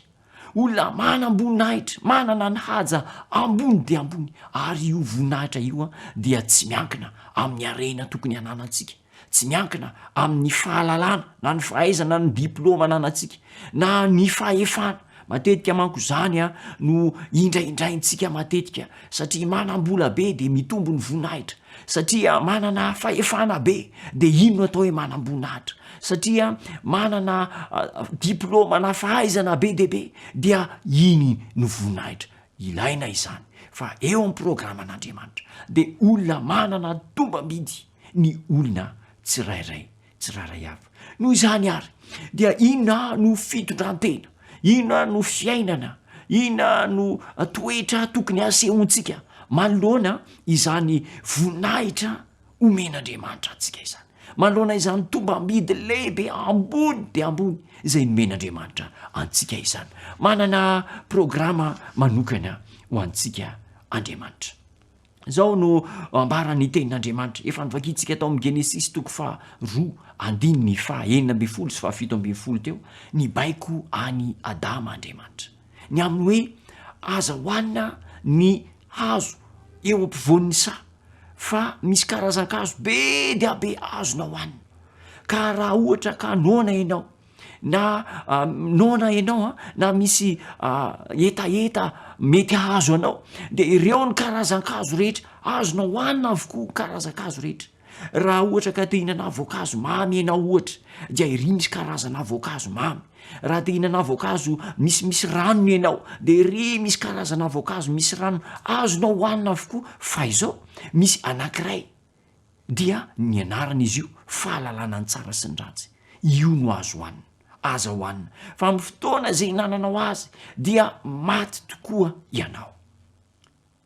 nanome fepetra zany Andriamanitra nanome abaiko Andriamanitra nanome didy Andriamanitra ka ny fanarahana an'io baiko sy didin'Andriamanitra io no tsy ambaratelon'ny fahombiazana io no tsy ambaratelon'ny fandresena eo amin'ny lafim-piainana rehetra andeo marentsika kely ny fanambarany tenin'Andriamanitra fa izao nomen'Andriamanitra voninahitra nataony mitovy aminy aloha i Adama sy Eva le olombelona voalohany mitovy endrika amin'Andriamanitra araky ny taren'Andriamanitra rehefa tsapan'izy mivady izay lanja lehibe amin'ny mahazanak'Andriamanitra amin'ny manoforonon'Andriamanitra azy izay de izay vao nomen'Andriamanitra azy ny baiko hoe aza hoanina ka izao tsy ho tomombana mihitsy ny fanarahana ny baikon'Andriamanitra tsy ho tomombana mihitsy ny fanarahana ny sitrapon'Andriamanitra rehetra raha tsy tsapa ny olombelona tsirairay avy tsapanao fa isika de noforonon'Andriamanitra araky ny endrik'Andriamanitra zanak'Andriamanitra isika fa rehefa tafapetraka izay fotokevitra lehibe izay ianao de zanak'Andriamanitra manana tombamidy ambony de ambony manana lanja ambony de ambony dia moramora ho azy ny manaraka ny baikon'Andriamanitra ka io baikon'Andriamanitra io zany le atao hoe fiainana manome voninahitra an'Andriamanitra hatrany amin'ny fanomboan'ny soratra masina hatramin'ny Genesisy ka hatrany amin'ny bokyny Apokalipsy dia mitoetra foana izany tenin'Andriamanitra izany misy andalanteny be dehibe ao amin'ny soratra masina ao maneho fandrarana maneho taridalana mahomby avy amin'Andriamanitra raha tsy jerintsika ohatra ao amin'ny Deutéronomia toko fa 7 Deutéronomia toko fa 7 andenge jerena ny soratra masina Deutéronomia toko fa 7 manomboka amin'ny andininy voalohany ka hatramin'ny andininy farany dia misy taridalana be dehibe izay omen'Andriamanitra ny zanany misy taridalana be dehibe izay omen'Andriamanitra antsika tsiraray avy satria zanak'Andriamanitra isika hoy ny tenin'Andriamanitra manao hoe raha miaino tsara ny feon'i Jehovahandriamanitra ho ianao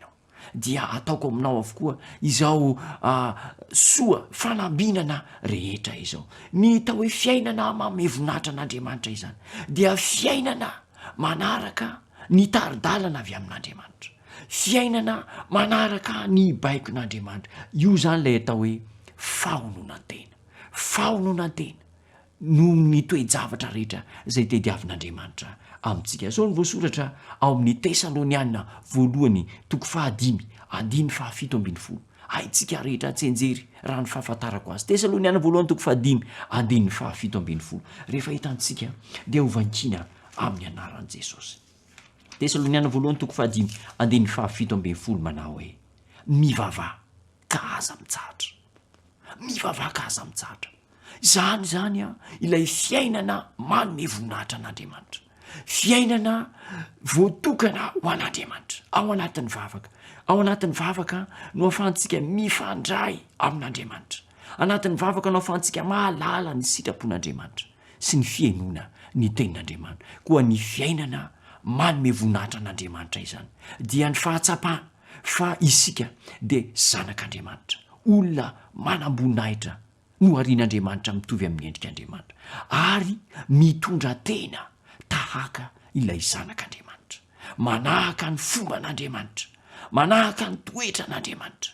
ka ny taridalana rehetra omen'ilay mpahary izay no fiainantsika amin'ny maha-kristianina antsika move tsy tokony ho zany tokony fomba fiainantsika ary zany no irariana mba hiainantsika tsiraray avy mandritra ny fotoana rehetra izay andalovantsika eo amin'ity tany nomen'Andriamanitra antsika ity hivavaka isika tompo tsara o misaotra anao zahay fa nomenao afatra sarobidy nampatsiahivinao anay tamin'ity fionanay ity fa manana tombambidy ambony izay satria olona no arianao zanakao ankehitriny tompo dia manapa-kevitra anolotra ny fiainana ho anao ka ny fiainanay rehetra dia hitovy amin'ny fiainany lanitra ny fomba fiteny ny fomba fiakanjo ny fomba fisakafo dia fiainana manome voninahitra anao tehirizo amin'izany hatramin'ny farany izay andriamanitro ary arovo satria zanaka ho tononona amin'ny anaranao jesosy izany vavaka izany amen.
Chiaveriao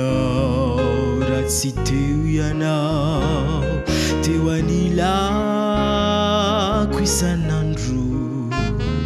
nampatsiaro ai sini tantanai uaminizai su zai maharitra tsara lavitra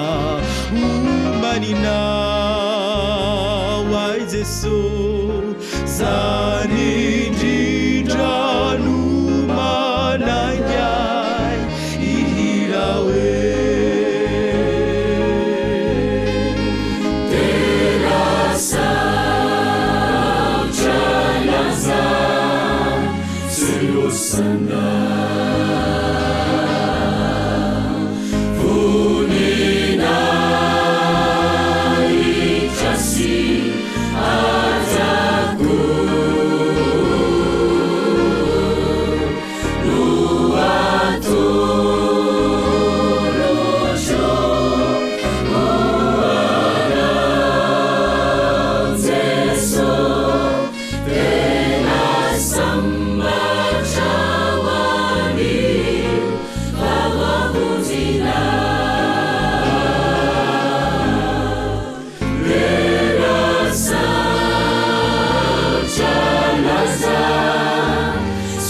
Sana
faly miarabantsika indray am'izao sabata folakandro zao isika zay mpanaraka ny ainy vaky jery Facebook sy YouTube ary mpanaraka nonjapeo oazis ingania ny fahasoavan'andriamanitra sy ny fitatanana ane dia eo amintsika mandrakariva ary andray fahasoavana be dehibe tsika iarahantsika amin'andriamanitra amin'izao folakandro izao ny loha hevitra androandray izay hodiniantsika anio a dia mitondra ny lohateny hoe tsara kokoa ny fanabeazana raha mihoatra amin'ny fahagagana manasitrana. Tsara kokoa ny fanabeazana raha mihoatra amin'ny fahagagana manasitrana. Ahoana zany? Nisy mpanoratra boky malaza, mpanoratra amerikanina atao hoe Ellen Goldwhite, ao amin'ny de boky izay nisoratany tamin'izay dia École to Medical Evangelism na antso ho amin'ny fitoriana ny filazantsara ara-medikaly de ao amin'ilay hoe loha hevitra fahadimy ao amin'ilay fanompoana feno de misy an'izao fanambarana manaraka izao manao hoe nantany ihany sasany hoe nahoany sika ny tsy mba nangataka an' Jesosy Kristy izay afaka ny nanasitrana reo marary tamin'ny fomba mahagaga de namaly azy aho hoe angamba afaka nangataka tamin'i Jesosy ho an'ireo marary na tamin'ny trangana retina rehetra isika hoe sitrana fomba mahagaga reto marary reto Jesosy Kristy ô. Ny fanontaniana mety mipetraka tamiko sy taminao anefa de mety ity manaraka ity hoe firy ary no mba nakasitraka ilay fanasitranana move reo zay nositranana mba mety ho modely ka lasa ho tonga mpanavao ny fahasalamany sy mpitandro fatratra ny fahasalamany sa izy lay nositraniny Jesosy no mety ho mpanimba ny fahasalamany dia amin'ny alalan'ny fifikirana amin'ny fahazaran-dratsy ka natonga azy indray tsy ho salama indray na de fa salama raha teo. Zay le voalaza amin'ny École to Medical Evangelism pejy 430 paragrafy 2. Jesosy Kristy lay mpanasitrana lehibe, izy tokoa lay mpanasitrana lehibe saingy irininy mba miara-miasa aminy amin'ny fanarenana indray sy ny fikojakojana ny fahasalamana raha miaina amin'ny fanaraka amin'ny lalàna isika. Raha tambatra amin'ny lafin'ny asan'ny fanasitranana dia tsy maintsy misy ny fizarana ny fahalalana, ny fomba hanoerana ny fakapanahy ireo zay tonga ao amin'ny toeram-pivarotan-tsakafo manaraka ny fetitra ara-pahasalamana na ataontsika hoe sanatorium zany dia tokony ho foazina indray amin'ny fahatsapana ny andraikiny manokana hiasa mifanaraka amin'ilay Andriamanitra ny fahamarinana. Voalaza amin'le pejy 430 paragrafy 3 ihany zay amin'ilay hoe École to Medical Evangelism. Tsy afaka manasitrana isika, tsy afaka manova ny toepahasalamana amin'ny vatana fa anjarantsika kosa mampimissionera mpitsabo atsika no mampiasa reo fitaovana entina manasitrana izay efa nomen'Andriamanitra ho amin'ny fanasitranana reo manana olana ara-pahasalamana rehetra izay iarahantsika miara-miasa amin'Andriamanitra mazava ho azy. Avy eo de tokony hivavaka isika mba hitahian'Andriamanitra ireo sampatra ireo sampandraraha maro zany ao amin'le hoe missionera medikaly. Mino an'Andriamanitra isika, eny mino an'Andriamanitra iray izay miaino sy mamaly vavaka. Hoy izy hoe mangatà dia omena anareo, mitadiava dia ahita anareo, dondony dia voaina anareo. Ary mbola misy toy ny teny ao Matitiko 7:7-9 io. Ngena mbola toizantsika le toy ny hoe fa zay rehetra mangataka no mahazo ary zay rehetra mitady no mahita ary zay mandondona no hovoana. Hitantsika amin'ilay Medical Ministry pejy 710 dia hitantsika ihany koa amin'ilay hoe École to Medical Evangelism pejy 430 paragrafy 1 izany. Ry havana, Jesosy dia milaza amintsika eto hoe mangatà dia omena ianareo, mitadiava dia ahita anareo, dondona dia ho voana ianareo fa zay rehetra mangataka no mahazo ary zay mitady no mahita ary zay mandondona no ho foana ka ina moa no mampisalasalatsika mangataka ina moa no mampisalasalatsika hitady an' Jehova ina moa no mampisalasalatsika mba handondona ka eto dia todika amin'ny misionera mpitsabo izany afatra lehibe izany indrindraindrindra sika zay tantana ny fahasalamana fa de zao Andriamanitra de vonina ny hiaraka amintsika Andriamanitra de vonina hanome ny vahaolana rehetra ho atsika ka dia andao hitondram-bavaka isika ankehitriny dia reto ny hoentinam-bavaka ny mpitsabo rehetra sy ny mpitsabo mpanampy azy rehetra ato amin'ny sehatry ny fiangonana adventiste rehetra na ny klinika médico-chirurgical adventiste zany na chirurgie maxillo-facial adventiste eto Somanandrary na GMCAS au Somanandrary na dispensaire rehetra na ny Manjakaray io na eo amin'ny eto Somanandrary io na zay misy dispensaire adventiste rehetra neny fa na de any any Ambomiadana aza ireo tompon'ny toeram-pitsaboana misy membre adventiste miasa rehetra ao ary ireo toeram-pivarotan-tsakafo ara-pahasalamana na hoe sanatorium adventiste de etontsika ambavaka ihany koa ny hôpitaly manara-penitra Andotapenaka sy ny centre hospitalier universitaire iny Anosiala manara-penitra ihany koa ka ny marary rehetra ao no entinam-bavaka sy ny mpitsabo rehetra ka kehitriny ara dia andao zany tsika hitondram-bavaka an'ireo mpitsabo sy ny marary rehetra amin'ireo hôpitaly zay vao tonontonona teo aloha ireo.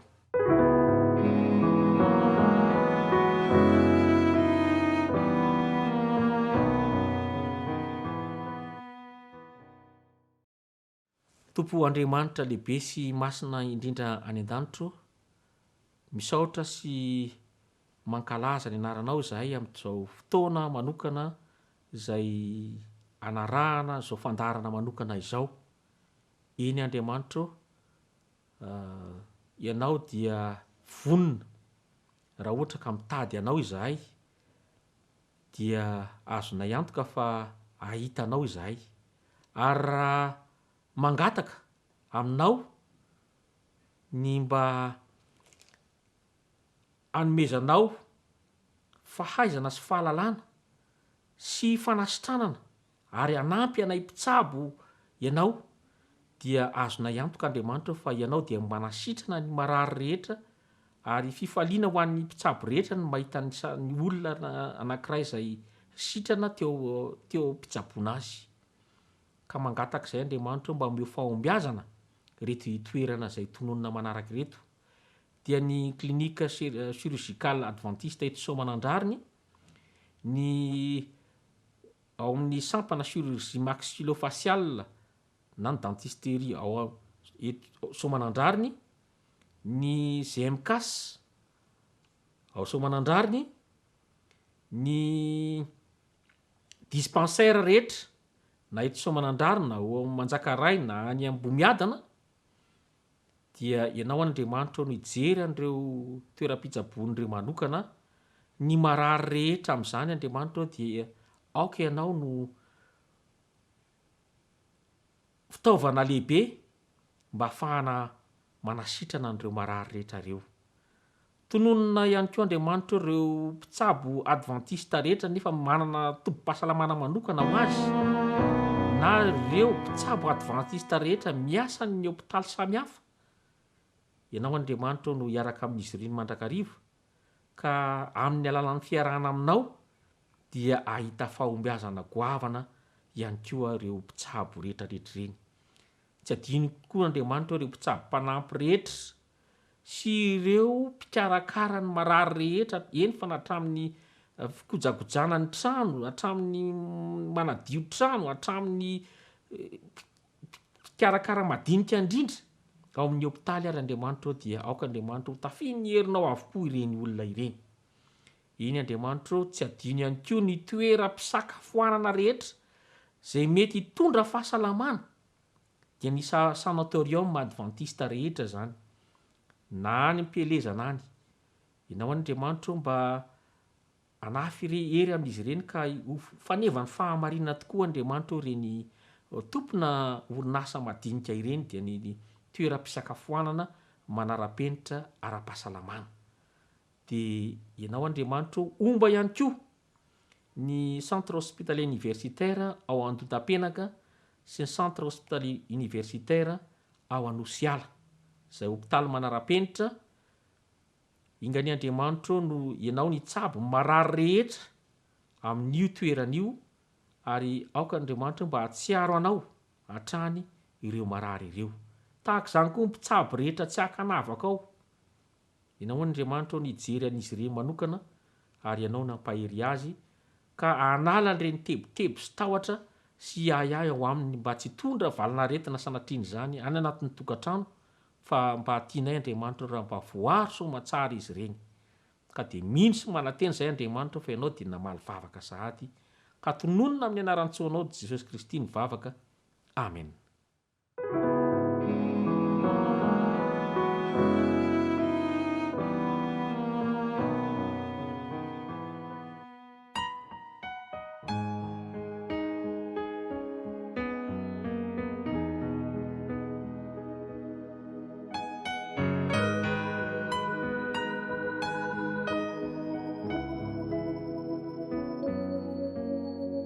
Jesu umbanyangavi umeuaini faenjena sini falalana andreseku ilairati Jesu umbamyangavi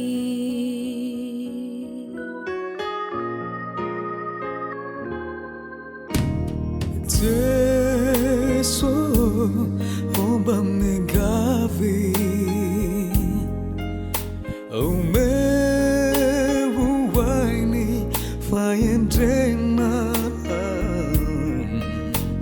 sini falalana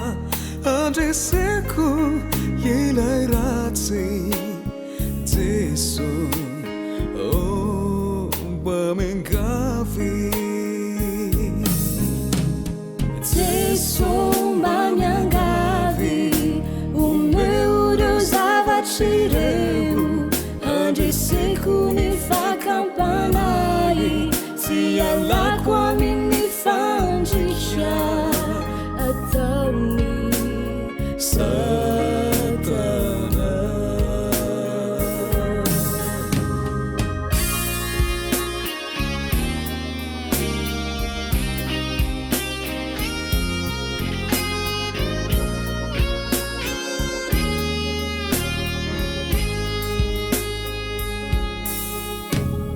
Jesu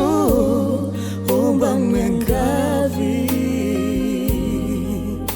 ampi uau bandresi nifakampanai hitandremaku mididinao Jesu umbamyangavi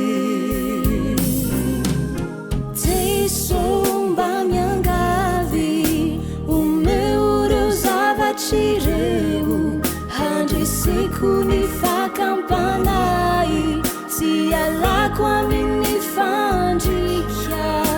atauni Satana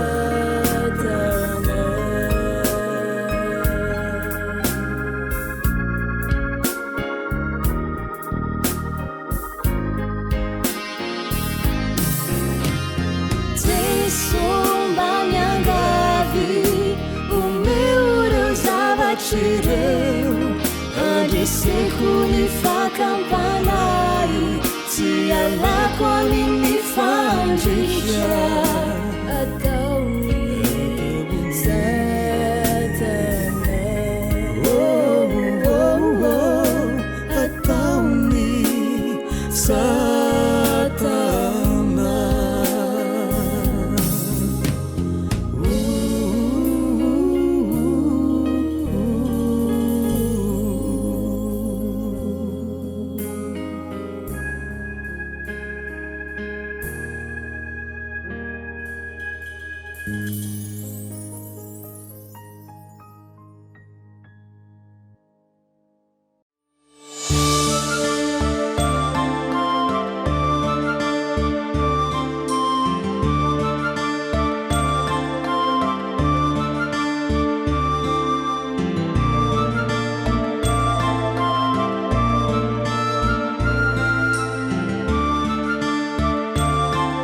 fifaliana ry ava-malala no miaraka amintsika amin'ity ariva ity ary ny fahasoavan'ny tompo ao amintsika tsirairay avy ny fitahiny a mba tsy ho tapaka ho amintsika ihany ko sokatsika andriamanitra satria ho tanteraka ny sitrapony amin'ny alan'izao fandarana izao amin'ity androany ity ka dia manolotra ny arahapa ho atsika tsirairay avy ao anatin'izao fandarana izao milohan'ny iresantsika ny zavatra rehetra sy anomboantsika dia andeha ivavaka isia ka ny amin'ny toerana izay misy anao any dia manasanao mba hanondrika any loha anakipomaso andesika hivavaka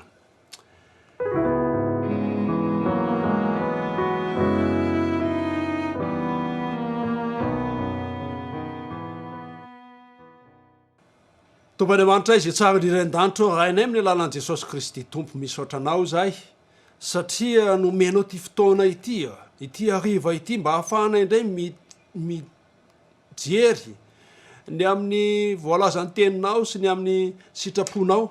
mba hahafahanay mahafantatra ny amin'ny atao hoe mivavaka eto androany taka mpianatra izay nangataka no mba ampianarina mivavaka fa iny dia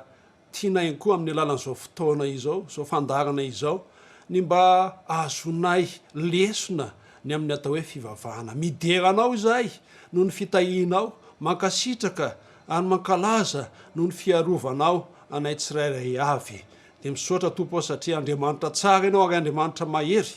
andriamanitra be fitiavana miantra andriamanitra mitsinjo mijery ary andriamanitra zay manao ny tsara ho an'izay mazoto mitady anao ka dia misaotra satria tahino amin'ny fomba manokana ireto mpiaino ireto mpanaraka ny tokantrano zay mampandroso amin'izao fotoana izao ary aoka ny fiadananao tompo amin'ny alalan'i Jesosy Kristy tompo no tanterahanao anatin'izany tokantrano izany raha anomboka izao fandarana izao ary izay dia mino sy matoky fa ombanay atrany ianao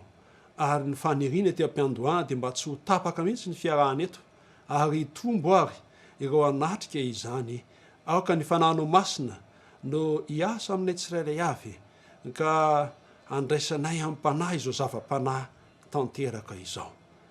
irina sy angatana no ny amin'ny anaranao zany Jesosy tompo ty amen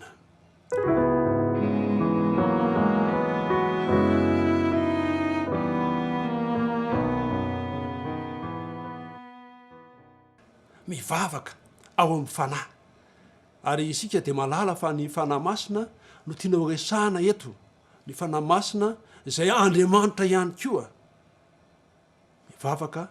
ao amin'ny fanahy zany hoe misy koa zany mivavaka tsy ao amin'ny fanahy misy mivavaka tsy ao amin'andriamanitra raha misy mivavaka ao amin'andriamanitra de misy zany mivavaka tsy ao amin'andriamanitra ka no resantsika androany satria ny baiboly no hotrandrahantsika ny amin'ny resaka vavaka izay dia mazava ho azy zany fa lay vavaka ao amin'ny fanahy araka an'andriamanitra izany araka ny teniny voalaza ao amin'ny firazantsara ny Jaona manao hoe andriamanitra de fanahy ary zay mivavaka aminy de mivavaka amin'ny fanahy sy ny fahamarinana zay ny voalaza ao amin'ny Jaona toko 4 ry ava-malala ary izay no resantsika amin'ity androany ity mivavaka ao amin'ny fanahy ny lohahevitra na ny lohateny androany izay rahantsika eto manindra minitra vitsy de hoe ny vavaka na ny fivavahana ahoana moa no amaritana nyty atao hoe vavaka ity na ity fivavahana ity samana famaritany izany ary na ianao mijery io ary ianao miaino io dia manana ny amaritanao izany atao hoe vavaka izany ihany koa fa misy tsongaina satria toa hita ho tsy hoe tsara na fieno fa hita hoe mahalaza zavatra betsaka momba ny vavaka de ho resantsika ny lehilahy anankiray izay nanambara izany ao amin'ny dictionnaire encyclopédie anankiray dia miresaka fa ny vavaka dia fantatra amin'ny fifandraisan'ny olona amin'andriamanitra na amin'ny fanahy akely io aifa kely ny vavaka dia fantatra amin'ny fifandraisan'ny olona amin'ny andriamanitra na amin'ny fanahy ny akamaroan'ny tompompinoana no mihevitra fa ny vavaka na ny fivavahana dia ilaina amin'ny fiainan'ny olombelona ilaina amin'ny maha olombelona ry havana ohatra malaza zavapetraka izany zavatra izany izany teny izany satria tena le iainantsika mihitsy ilay voalaza eto ny vavaka dia fantatra amin'ny fifandraisan'ny olona amin'andriamanitra na amin'ny fanahy iza toko mony tsy mivavaka e mivavaka daholy na tokom-ponoana rehetra misy eto amin'ity tany ity enina dia mpanompo sampy enina dia ny tsy mpino aza dia mivavaka avokoa asa raha manao ratsy ve rehefa tsy tratra ny zavatra ataony izay mety anefan'ny enina tratra mety hisotra koa izy fa tsy fantatra iza no hisaorany fa hoatsika kristianina dia mazava ho azy fa miaina mivavaka isika zany hoe ilay olona izany na ny atoko-ponoana na ny na finoana kristianina na finoana hafa zay misy karazany eto amin'ity tany ity eny hatramin'ny mpanompo sampy finoana koa zany atoko-ponoana koa zany ny tsy mivavaka ny mety mivavaka amin'ny ratsy de zao maneo fa mila miankina amin'andriamanitra izy izay maha olombelona azy ary izay maha olombelona atsika mahatsapa isika zay mahazavaboary tsy mitovy amintsika amin'ny zavaboary hafa mahatsapa fa mila manana ery hafa anankiray iankinana hiaro atsika mety hiaro amin'ny ratsy io mety ampahomby atsika io ary zavatra misy izany azo inona izany matoa ampiaritsika fa tsy adala akory isika amin'ny vavaka ary voalazan'ity soratra masina ity ko ny amin'izany vavaka izany ny teolojianina anankiray atao hoe Ellen White eo amin'ny boky nosoratany ny tena samarana pejy 700 dia miresaka fa ny vavaka dia famborana ny fo amin'andriamanitra toy ny amin'ny sakaiza tiana indrindra izay ny vavaka famborana ny fo amin'andriamanitra toy ny amin'ny sakaiza tiana indrindra ry havana mipetraka fanontaniana hoe manahoana re ny fifampiresahan'ireo mpifankaty eny mbola tsy eo anatin'ny tokantrano fa le mbola miarakaraka eny toatrany tsy andry ery izy ionana iresahana mifandefa SMS mifandefa miresaka amin'ny messenger sy ny sisa WhatsApp sy ny sisa fampitelefona rehefa tsy miona rehefa miona de toa mandaly ny ora sy ny minitra mifampiresaka mifanambara ny zavatra zay tiana ho resahana rehetra ary zay ny tiana ho resahana eto izay ny tianyty vehivavy teolojianina ity hoe ambara hoe famborana ny fo amin'andriamanitra toy ny amin'ny sakaiza tiana indrindra tahaka izay atao amin'ny olona tiana indrindra zay izany hoe miresahana ny zavatra rehetra na de olona indraindray mbola tsy fantatra ary hoe hiaraka aminao tanteraka ve de amborana izany maika moa fa andriamanitra zay tsy mandao atsika famborana ny fo amin'andriamanitra izay natao hoe vavaka ary ilaitsika izany mila hiainatsika izany zany hoe tsy misy afinafina mihitsy zany ny amin'izay firesahany amin'andriamanitra ny amin'ny atao hoe ao am-ponao izany ary io tsisy fiatsaram-belatsy tsy misy hoe hafa ny teneniny vava de hafa ny ao am-po satria andriamanitra de mamaky ny ao am-pontsika mahita tahaka ny boky mivelatra zay ty atanako ity zay rehetra ao anatin'ny fotsika mamaky ny ao ka tsy tokony isy hiatsarana velatsy zany amin'ny samy olombelona no mety izy zay hoe tsy tena milaza marina loatra ary zay voalazany Davida ao amin'ny salamo 7:1 dia izao no ambarany aoka ny tenin'ny vavako sy ny fisainany foko samy akasitrahana eo masinao Jehovah vatolampoko sy mpanavitra ahy aoka ny tenin'ny vavako sy ny fisainany foko samy akasitrahana eo masonao Jehovah vatolampiko sy mpanavitra zany hoe raha resana izany zavatra izany dia izao no azo resana ry avana. Andriamanitra izany de zao andriamanitra dia arak'rehefa resana teo de mahafantatra ny ao am-potsika sy ny ao an-tsaitsika ary mahalala ny hevitsika ihany koa io andriamanitra io. Ary arakarak'izay no iresantsika aminy. Raha fantatrao zany hoe andriamanitra mahay mamaky ny ao am-ponao io andriamanitra io dia hitovy ny zavatra teneninao sy ny zavatra ao anatinao miafina lalinao. Zany hoe zay avao am-ponao ihany zany no resanao amin'andriamanitra. Matoa ny laza ty hoe andriamanitra mahalala ny ao am-pon'ny olona dia efa voalaza ao amin'ny tenin'andriamanitra ne izany. Ny tenin'andriamanitra dia miresaka fa ao Matio ao de hoy izy hoe ty fireneny ty manaja amin'olona fa ny fony lavitra. Ka izay le tiany Davida ho resany eto mba tsy hisy hafa mihitsy izany ny fisainany foa sy ny fieritreretan'ny saina zany sy ny avoakany vava.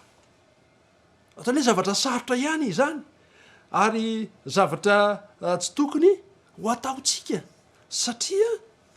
miatsara velatsika ohatra tian'andriamanitra. Ko ankehitriny zany de izao andehtsika hanao tahaka ny Davida iresaka hoe ny vavako, ny tenin'ny vavako, ny tenin'ny molotro sy ny fisainan'ny foko de miaraka ary akasitran'andriamanitra avokoa izany ry havana. Izany no vavaka tokony atao, izany no resaka tokony atao amin'ny sakaiza tiana. Izany no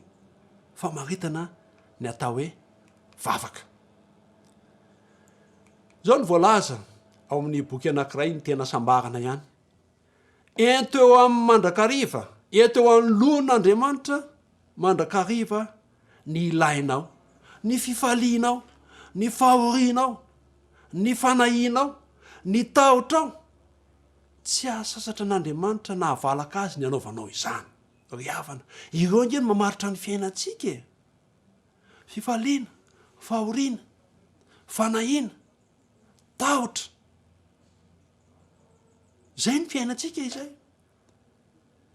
Vao tamin'ny talata teo zao de nisy mpiara-miasa zay maty amin'ny 12 alina maty tao midosy. Ary ny zavatra nafinaritra de zao eo am-pandolehana izy no tapitra ny ainy. Zany hoe teo am-pivavahana izany. Fahoriana zany ho an'ny fianakaviana, fahoriana zany ho an'ny havana akaiky. Kanefa na izany ara de izao izay indrindra no tokony vao mainka anatonantsika an'Andriamanitra, entina amin'Andriamanitra izay ilayntsika rehetra. Zavatra mampalahelo indray de rehefa mandeha ny fiainantsika, rehefa mahazo vavaka, valim-bavaka isika, rehefa atao tsy misy manahirana, tsy misy olana, de adino Andriamanitra. Ary indraindray latsa-danja noho ny fangatahana, ny fisaorana zay ataotsika amin'ny vavaka ry havana. Na resanao impirimpiry ara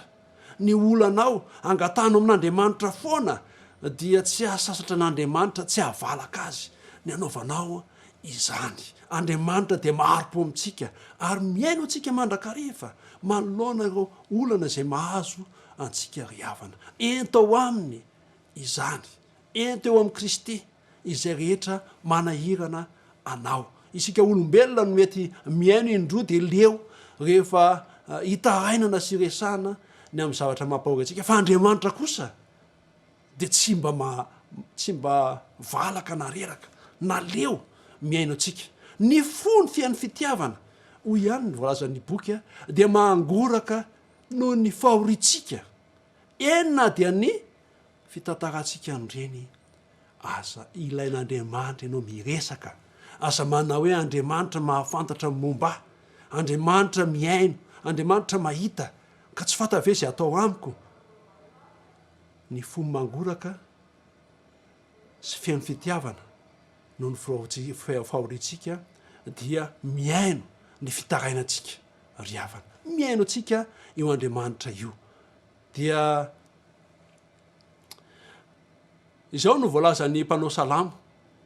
ao amin'ny Davida ao amin'ny salamo 4:5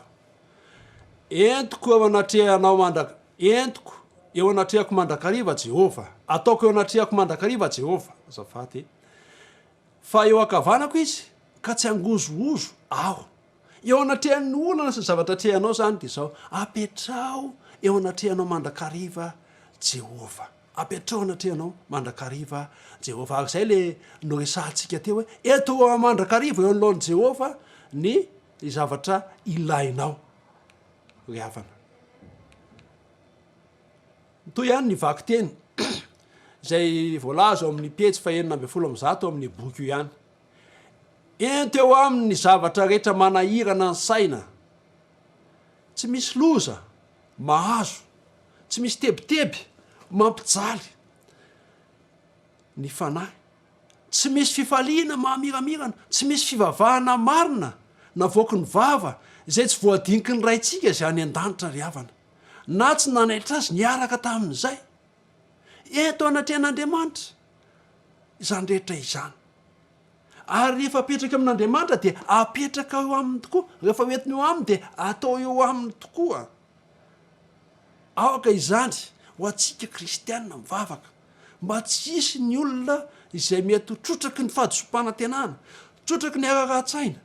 mety sanatria hoe lasa misy fiatraikany eo amin'ny ara-tsaina ka lasa veritsaina sy lasa adala ve vokatry ny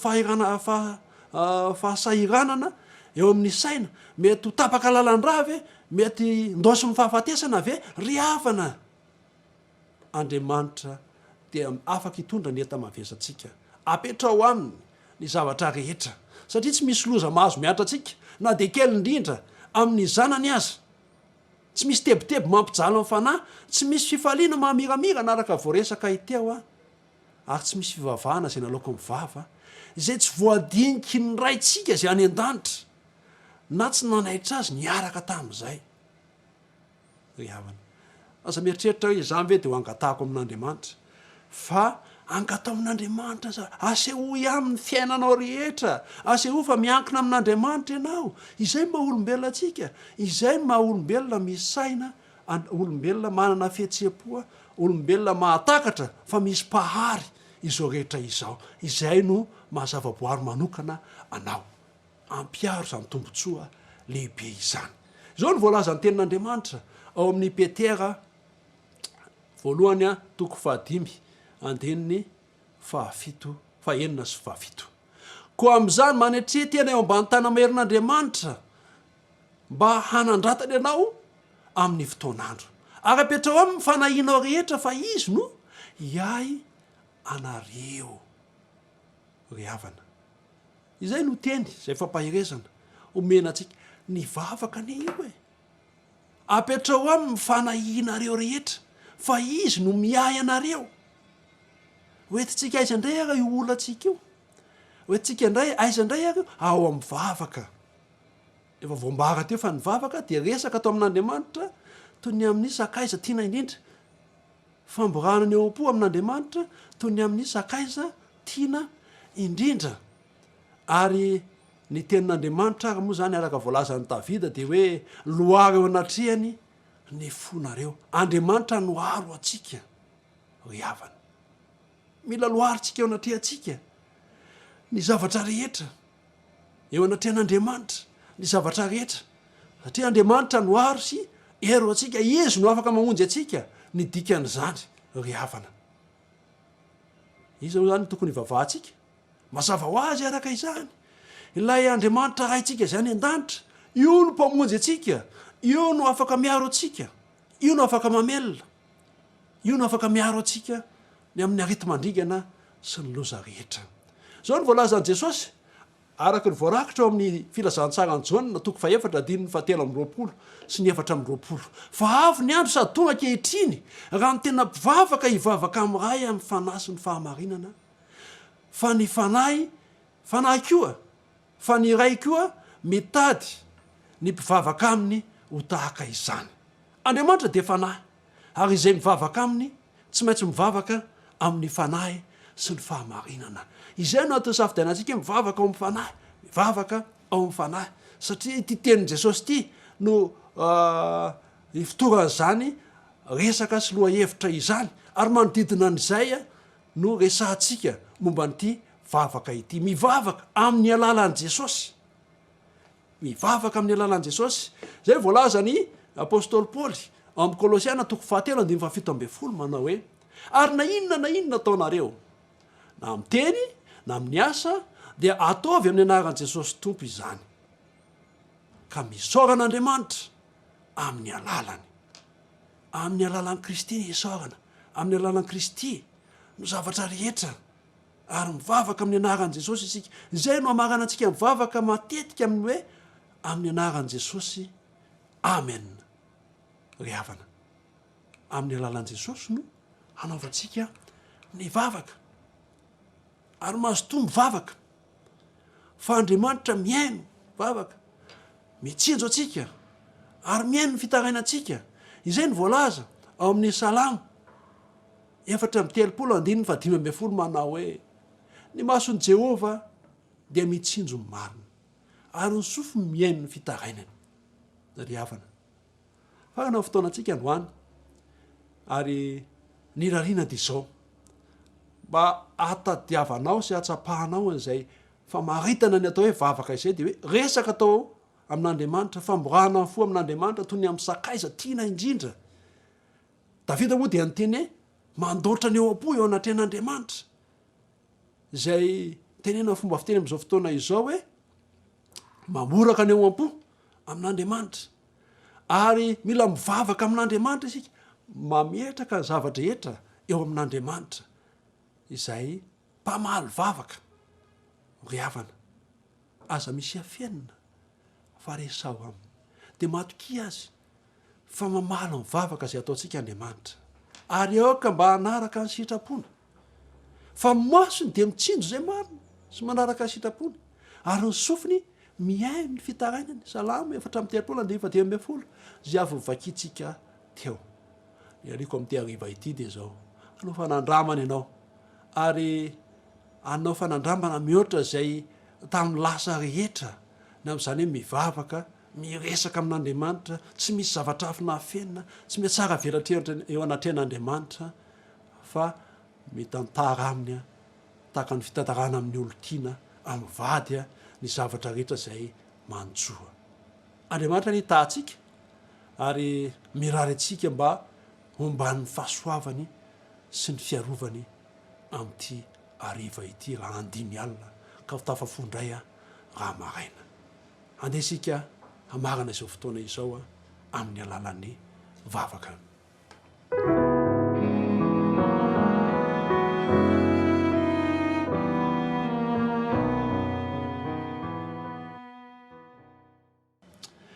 Tompany Amanitra io misotranao satria Andriamanitra mahery ianao. Andriamanitra izay manao zay atsapanay fa misy ianao. Andriamanitra izay manana sofina maheno. Andriamanitra izay manana maso mahita mitsinjo ny fiainanay. Andriamanitra izay tompon'ny fisainana sy tompon'ny fahalalana rehetra, mahalala ny hevitra heverana anay. Andriamanitra izay tompon'ny hery rehetra ary afaka miaro anay manona ny loza sy ireo asa ny ratsy rehetra. Andriamanitra izay tsy voafetra ny fotoana sy ny toerana. Andriamanitra izay afaka mahita anay amin'ny toerana misy anay rehetra, naiza izany. Misaotranao satria nomenao ny teninao tamin'ity androany ity, nomenao ny amin'ny fomba ifandraisana aminao, ny amin'ny fomba izay anehoanao aminao ny momba anay tsirairay avy. Nomenao fa ianao dia vonona ny iaino, ny amaly raha toa ka mametraka ny etaetanay, ny fanirianay eo amin'ny seza fiandriananao zahay misaotra tompo misaotra andriamanitra ray eo misaotra amin'ny alalan'i jesosy kristy satria andriamanitra tsara ianao mampianarana ivavaka ary aoka ny fanahinao masina no hitarika anay mba hanao vavaka sy fivavahana ao aminy izahay mba ho voataona eo aminao izany satria izy tokoa ny fona amin'ny fitarainana tsy azo tononona eo anatrehanao dia hombanay amin'ity alina ity ary aoka mba ho tahinao amin'ny fomba manokana ny tsirairay avy ho tanteraka ny teninao fa ny izay matahotra anao dia isy anjely marobe hitompy manodidina ny toerana aoka tokony amin'izany izahay ary rasanatriaka ka hafa no araka ny eritreretinay fomba hitondranao dia tsy ala aminao zay andriamanitro amin'ny anaranao jesosy no anirina izany vavaka izany ary misaotra no ny amin'ny anaran'ny tompo ihany sy amin'ny alalany amen.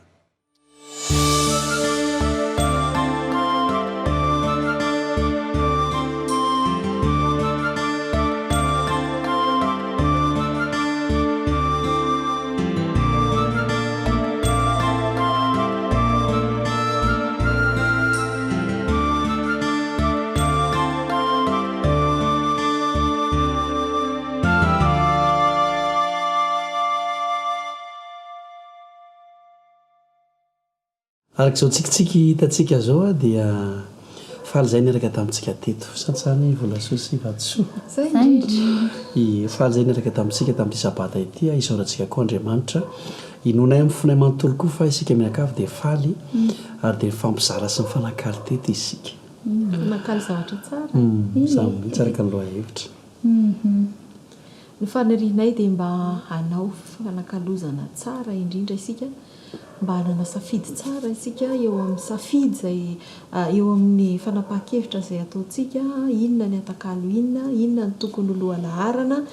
ary andray nylay fanakalozana lehibe sy manatantara indrindra teo amin'ny zao tontolo zao teo amin'ny sy ny tany sy ny fiainana manontolo dia andray an'ilay jesosy izay nanolotra ny aina ho takalo ny aitsika ity andiny anankiray ty ary no amarana nay fotoana dia isika nao mali ny fanontaniana zay lazain'ny baiboly ao Matio toko 2:10 andin'ny 2:20 Matio toko 2:20 andin'ny 2:20 dia izao voalaza aminaran'i Jesosy fa inona moa no soa azon'ny olona raha mahazo zao tontolo zao izy kanefa very ny ainy ary inona no omen'ny olona ho takalo ny ainy anjarany tsirairay moa ny mamaly arak'izay nitenena izay mandrapiresaka andray ary tompoko eny ary andrapio